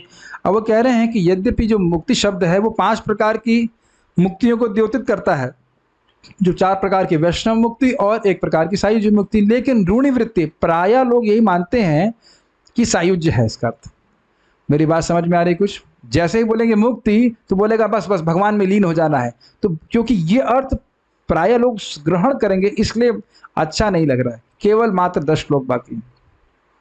मुक्ति शब्द कहिते मने हय घृणा त्रास, भक्ति शब्द कहिते मन हय त उल्लास। मुक्ति शब्द कहने से मन में घृणा और दुख होता है, और भक्ति शब्द कहने से उल्लास होता है। आप देख रहे हैं कैसा भगवान की कृपा से व्यक्ति परिवर्तित हुआ। शून्य से न प्रभु आनंदित मने, भट्टाचार्य कैला प्रभु दृढ़ आलिंगने। सुनकर के महाप्रभु बड़े आनंदित हुआ, देखो भाई ये तो पूरा परिवर्तित हो गया, और भट्टाचार्य को आलिंगन किए, दृढ़ आलिंगन किए। जय भट्टाचार्य पदे पढ़ाए मायावादे, तारा ऐछे वाक्य स्फुरे चैतन्य प्रसादे। जो भट्टाचार्य मायावाद को पढ़ाया करते थे, मुक्ति को बताते थे, यही सबसे सर्वश्रेष्ठ साधन है, वह महाप्रभु की कृपा से आज इस प्रकार के वाक्य स्फुरित हो रहे हैं कि मुक्ति शब्द सुनना भी नहीं चाहते। कितना सुंदर बात है। लोहा के यावत स्पर्शी हेम नाही करे, तावत स्पर्श मणि के चीनीते ना परे। अरे भाई जब तक पारसमणि लोहे को स्पर्श करके स्वर्ण ना बना दे, तब तक वो समझ में कैसे आएगा कि स्पर्श मणि है? समझ में आया? इतने बड़े मायावादी को भक्त बना दिया तो समझ में आ रहा है कि महाप्रभु कितने बड़े कृपालु हैं, कितने शक्तिशाली। उनसे बड़ा शक्तिशाली कोई हो नहीं सकता। ये आसान नहीं होता है किसी जड़ मायावादी, एकदम कठोर मायावादी को भक्त ऐसा बना देना कि वह मुक्ति शब्द सुनना नहीं चाहे, तो बड़ी दिक्कत की, बड़ा आश्चर्य की बात है। भट्टाचार्य वैष्णवता देखी सर्वजना, प्रभु के जानीला साक्षात ब्रजेंद्र नंदन। बहुत अच्छा है ना? जब भट्टाचार्य की वैष्णवता देखी सभी लोगों ने, तो सभी समझ गए कि महाप्रभु साक्षात ब्रजेंद्र नंदन भगवान श्री कृष्ण हैं। काशी मिश्र आदि यत नीलाचल वासी, शरण लैला सब प्रभु पदे आसी। काशी मिश्र आदि जितने भी नीलाचल के वासी, नीलाचल मतलब पुरी के रहने वाले लोग थे, वह सब महाप्रभु की शरण में आए। से सब कथा आगे करी वर्णन, सार्वभौम करे यही प्रभु सेवन। किस प्रकार से महाप्रभु की सेवा सार्वभौम भट्टाचार्य ने करी, उसका वर्णन मैं आगे करूंगा। यही परिपाटी करे भिक्षा निर्वाहन, विस्तारी आगे तह करी वर्णन। किस प्रकार से भिक्षा दिया करते थे उनको, सबका वर्णन आगे करेंगे। अब इसके श्रुति फल को कह रहे हैं, सुनना चाहेंगे आप? ये तो बहुत महत्वपूर्ण है, इसी के लिए तो सुनने के बैठे थे। ए महाप्रभुर लीला सार्वभौम मिलना, यहाँ जय श्रद्धा करे करय श्रवण। ज्ञान कर्म पाश हईते हय विमोचना, अचिर मिलय तार चैतन्य चरण। स्पष्ट है, जो इस महाप्रभु की लीला को, सार्वभौम से मिलन की लीला को श्रवण करता है, यही श्रद्धा करे, जो श्रद्धा से सुनता है, श्रवण करता है, उसका ज्ञान और कर्म का पाश विमोचन हो जाता है। ज्ञान का मतलब, ज्ञान का उद्देश्य क्या होता है? ब्रह्म में लीन हो जाना। कर्म का उद्देश्य क्या होता है? स्वर्ग की प्राप्ति करना। उस सब से व्यक्ति मुक्त होता है। समझ में आ रहा है ना कि भगवान के चरण की प्राप्ति करना ही जीवन का लक्ष्य है? कि इस पूरे व्याख्यान को श्रवण करके नहीं समझ में आ रहा है? मुक्त हो रहे ना पाश से? स्पष्ट देख रहे हैं। अचिरे मिले तार चैतन्य चरण, उसको बहुत जल्दी श्रीमान चैतन्य महाप्रभु के चरणों की प्राप्ति होती है। श्रीमान चैतन्य महाप्रभु की जय। So this is the beauty of hearing महाप्रभु शिला। श्री रूप रघुनाथ पदे जारा, चैतन्य चरितामृत कहे कृष्णदास। स्पष्ट है, श्री रूप रघुनाथ के पद की आशा करते हुए चैतन्य चरितामृत कृष्णदास कविराज गोस्वामी कहते हैं। सभी का बहुत बहुत धन्यवाद। कुछ प्रश्न अगर है तो जल्दी से ले लेंगे, नहीं तो फिर हम छोड़ देंगे आप लोगों को। बस 5 मिनट हमारे पास हैं। ओके,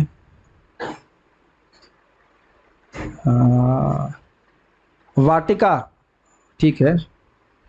पहले मैं भगवान के बहुत भौतिक चीज़ें, शरीर को भौतिक चीज़ें मानती थी, बट अब भगवान से कहती हूँ कि भगवान जी मुझे, भगवान से बहुत सारी चीज़ मांगती थी, मुझे आप ही चाहिए, आपकी भक्ति। Very good. भगवान ने डायरेक्टली 200 फॉर्म क्यों नहीं दिखाया?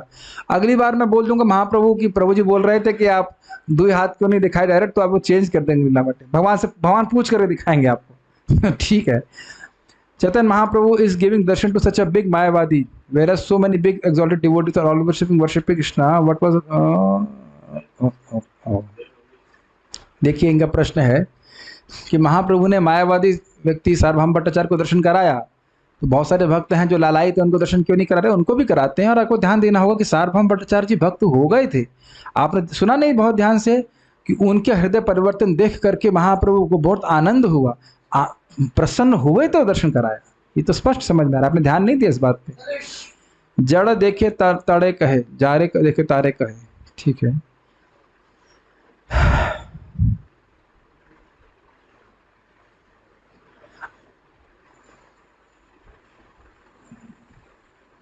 आ, 225, अच्छा 225 मतलब क्या? मतलब 225 लोग आए श्रवण करने के लिए क्या?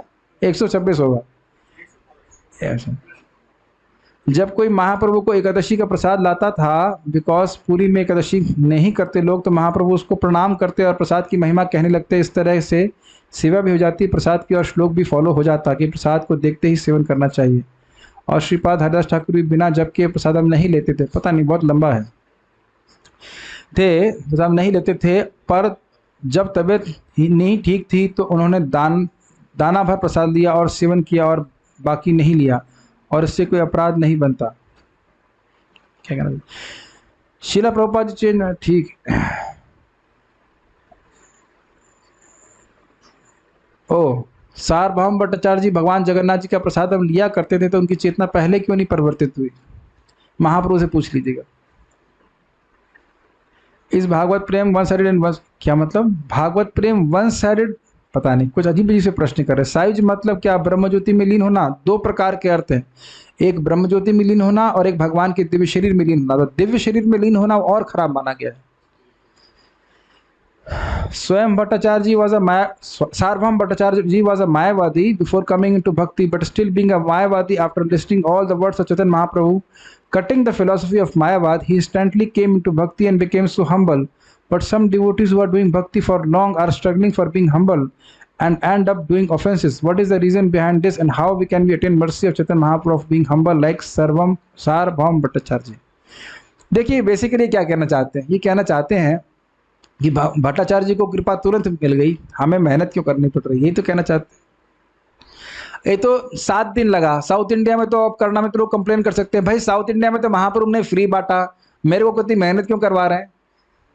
देखिए, भगवान जब आते हैं इस जगत में तो कोई नियम नहीं पालन करेंगे, वो जिसको चाहे उसे कृष्ण प्रेम दे सकते, लेकिन भगवान की समानता हमको भक्ति करनी पड़ती है। साधना की प्रोसेस के द्वारा धीरे धीरे हम प्रगति करते हैं। ठीक है, जैसे कि उदाहरण मैंने पहले दिया था, कई बार जब ब्राह्मण आते हैं तो उन्हें पका हुआ भोजन दे देते हैं, और कई बार सीधा अन्न देते हैं, उसे बनाना पड़ता है। तो कभी कभी कृष्ण सीधे कृपा कर देते जो खुद आते हैं, और बाकी भक्तों को भी कोई दिक्कत तो नहीं है। कुछ भी हो भाई, हमारे पास चैतन्य चरितामृत ग्रंथ है ना, और अब तो इतनी सुविधा है कि सॉफ्ट कॉपी में है, आपके जेब में सारे ग्रंथ हैं। कभी सोचा है? फोन में है, लैपटॉप में है, श्रवण कर सकते हैं, कोई कमी तो नहीं रखे महाप्रभु। और ऐसा मत सोचेगा कि हम लोग महाप्रभु की लीला के बाहर हैं, ये समझ लीजिएगा। महाप्रभु कहे थे कि मेरा नाम पृथ्वी के हर गांव में प्रचारित होगा, और हम सब इसके एजेंट बन रहे हैं। ये मत सोचिएगा कि लीला समाप्त हो गई है, ये लीला। हाँ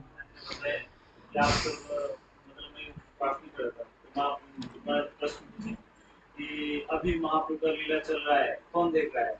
तो फिर सब लोग आश्चर्य हो गए, तो सोचे कि नहीं वो तो कोई मतलब बहुत ज्ञानवान लोग नहीं, अभी भी प्रचार हो रहा है। वही वही मैं बोल रहा हूँ, प्रभु जी जयप्रताप का महाराज जी का, परम पूज्य जयप्रताप का महाराज का बात बोल रहे हैं। महाराज ने पूछा कौन कौन महाप्रभु की लीला को देख रहा है, तो सोच रहा हूँ कि अरे कोई बहुत भाग्यवान हो व्यक्ति होगा देख रहा होगा। अरे देखना क्या, आप स्वयं इस लीला में हैं। ये जो नाम प्रचार में कोई लग रहा है, ये महाप्रभु की लीला ही हो रही है, महाप्रभु की कृपा आशीर्वाद से हो रहा है। हमारी कोई योग्यता तो है ना, हम तो बंदर की तरह है।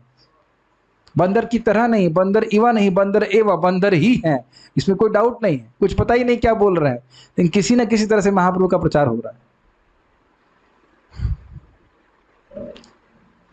ये प्रश्न का उत्तर मुझे ठीक से नहीं पता है। पूछ रहे हैं कि भगवान के शरीर में मिलना, इसको ब्रह्मचार्य से अधिक खराब क्यों माना गया है। इसके बारे में मैं कुछ नहीं कह सकता, अभी मुझे नहीं क्लियर इसके बारे में कि क्यों कह रहे। कुछ पता है आपके बारे में? इस सेवा का सुख तो ब्रह्म ज्योति में भी नहीं है, लेकिन अब भगवान के शरीर में मिल जाने को और खराब क्यों कह रहे हैं, उसको मुझे तात्पर्य में देखना पड़ेगा, मुझे वापस पढ़ना पड़ेगा। मैं कल बताऊंगा उसको। मैं भी सोचा था उसके बारे में कहीं कोई प्रश्न कर ना दे। ओके।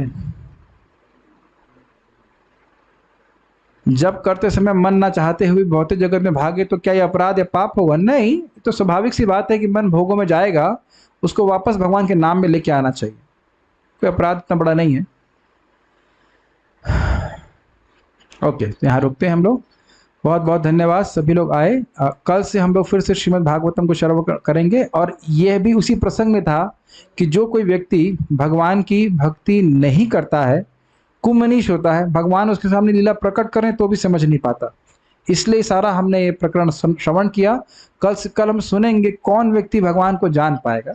सवेद वाले श्लोक को पढ़ेंगे आगे से। सब लोग आप लोग आइएगा। बहुत बहुत धन्यवाद। श्रील प्रभुपाद की जय, श्रीमद् चैतन्य महाप्रभु की जय, निताई गौर प्रेमानंदी।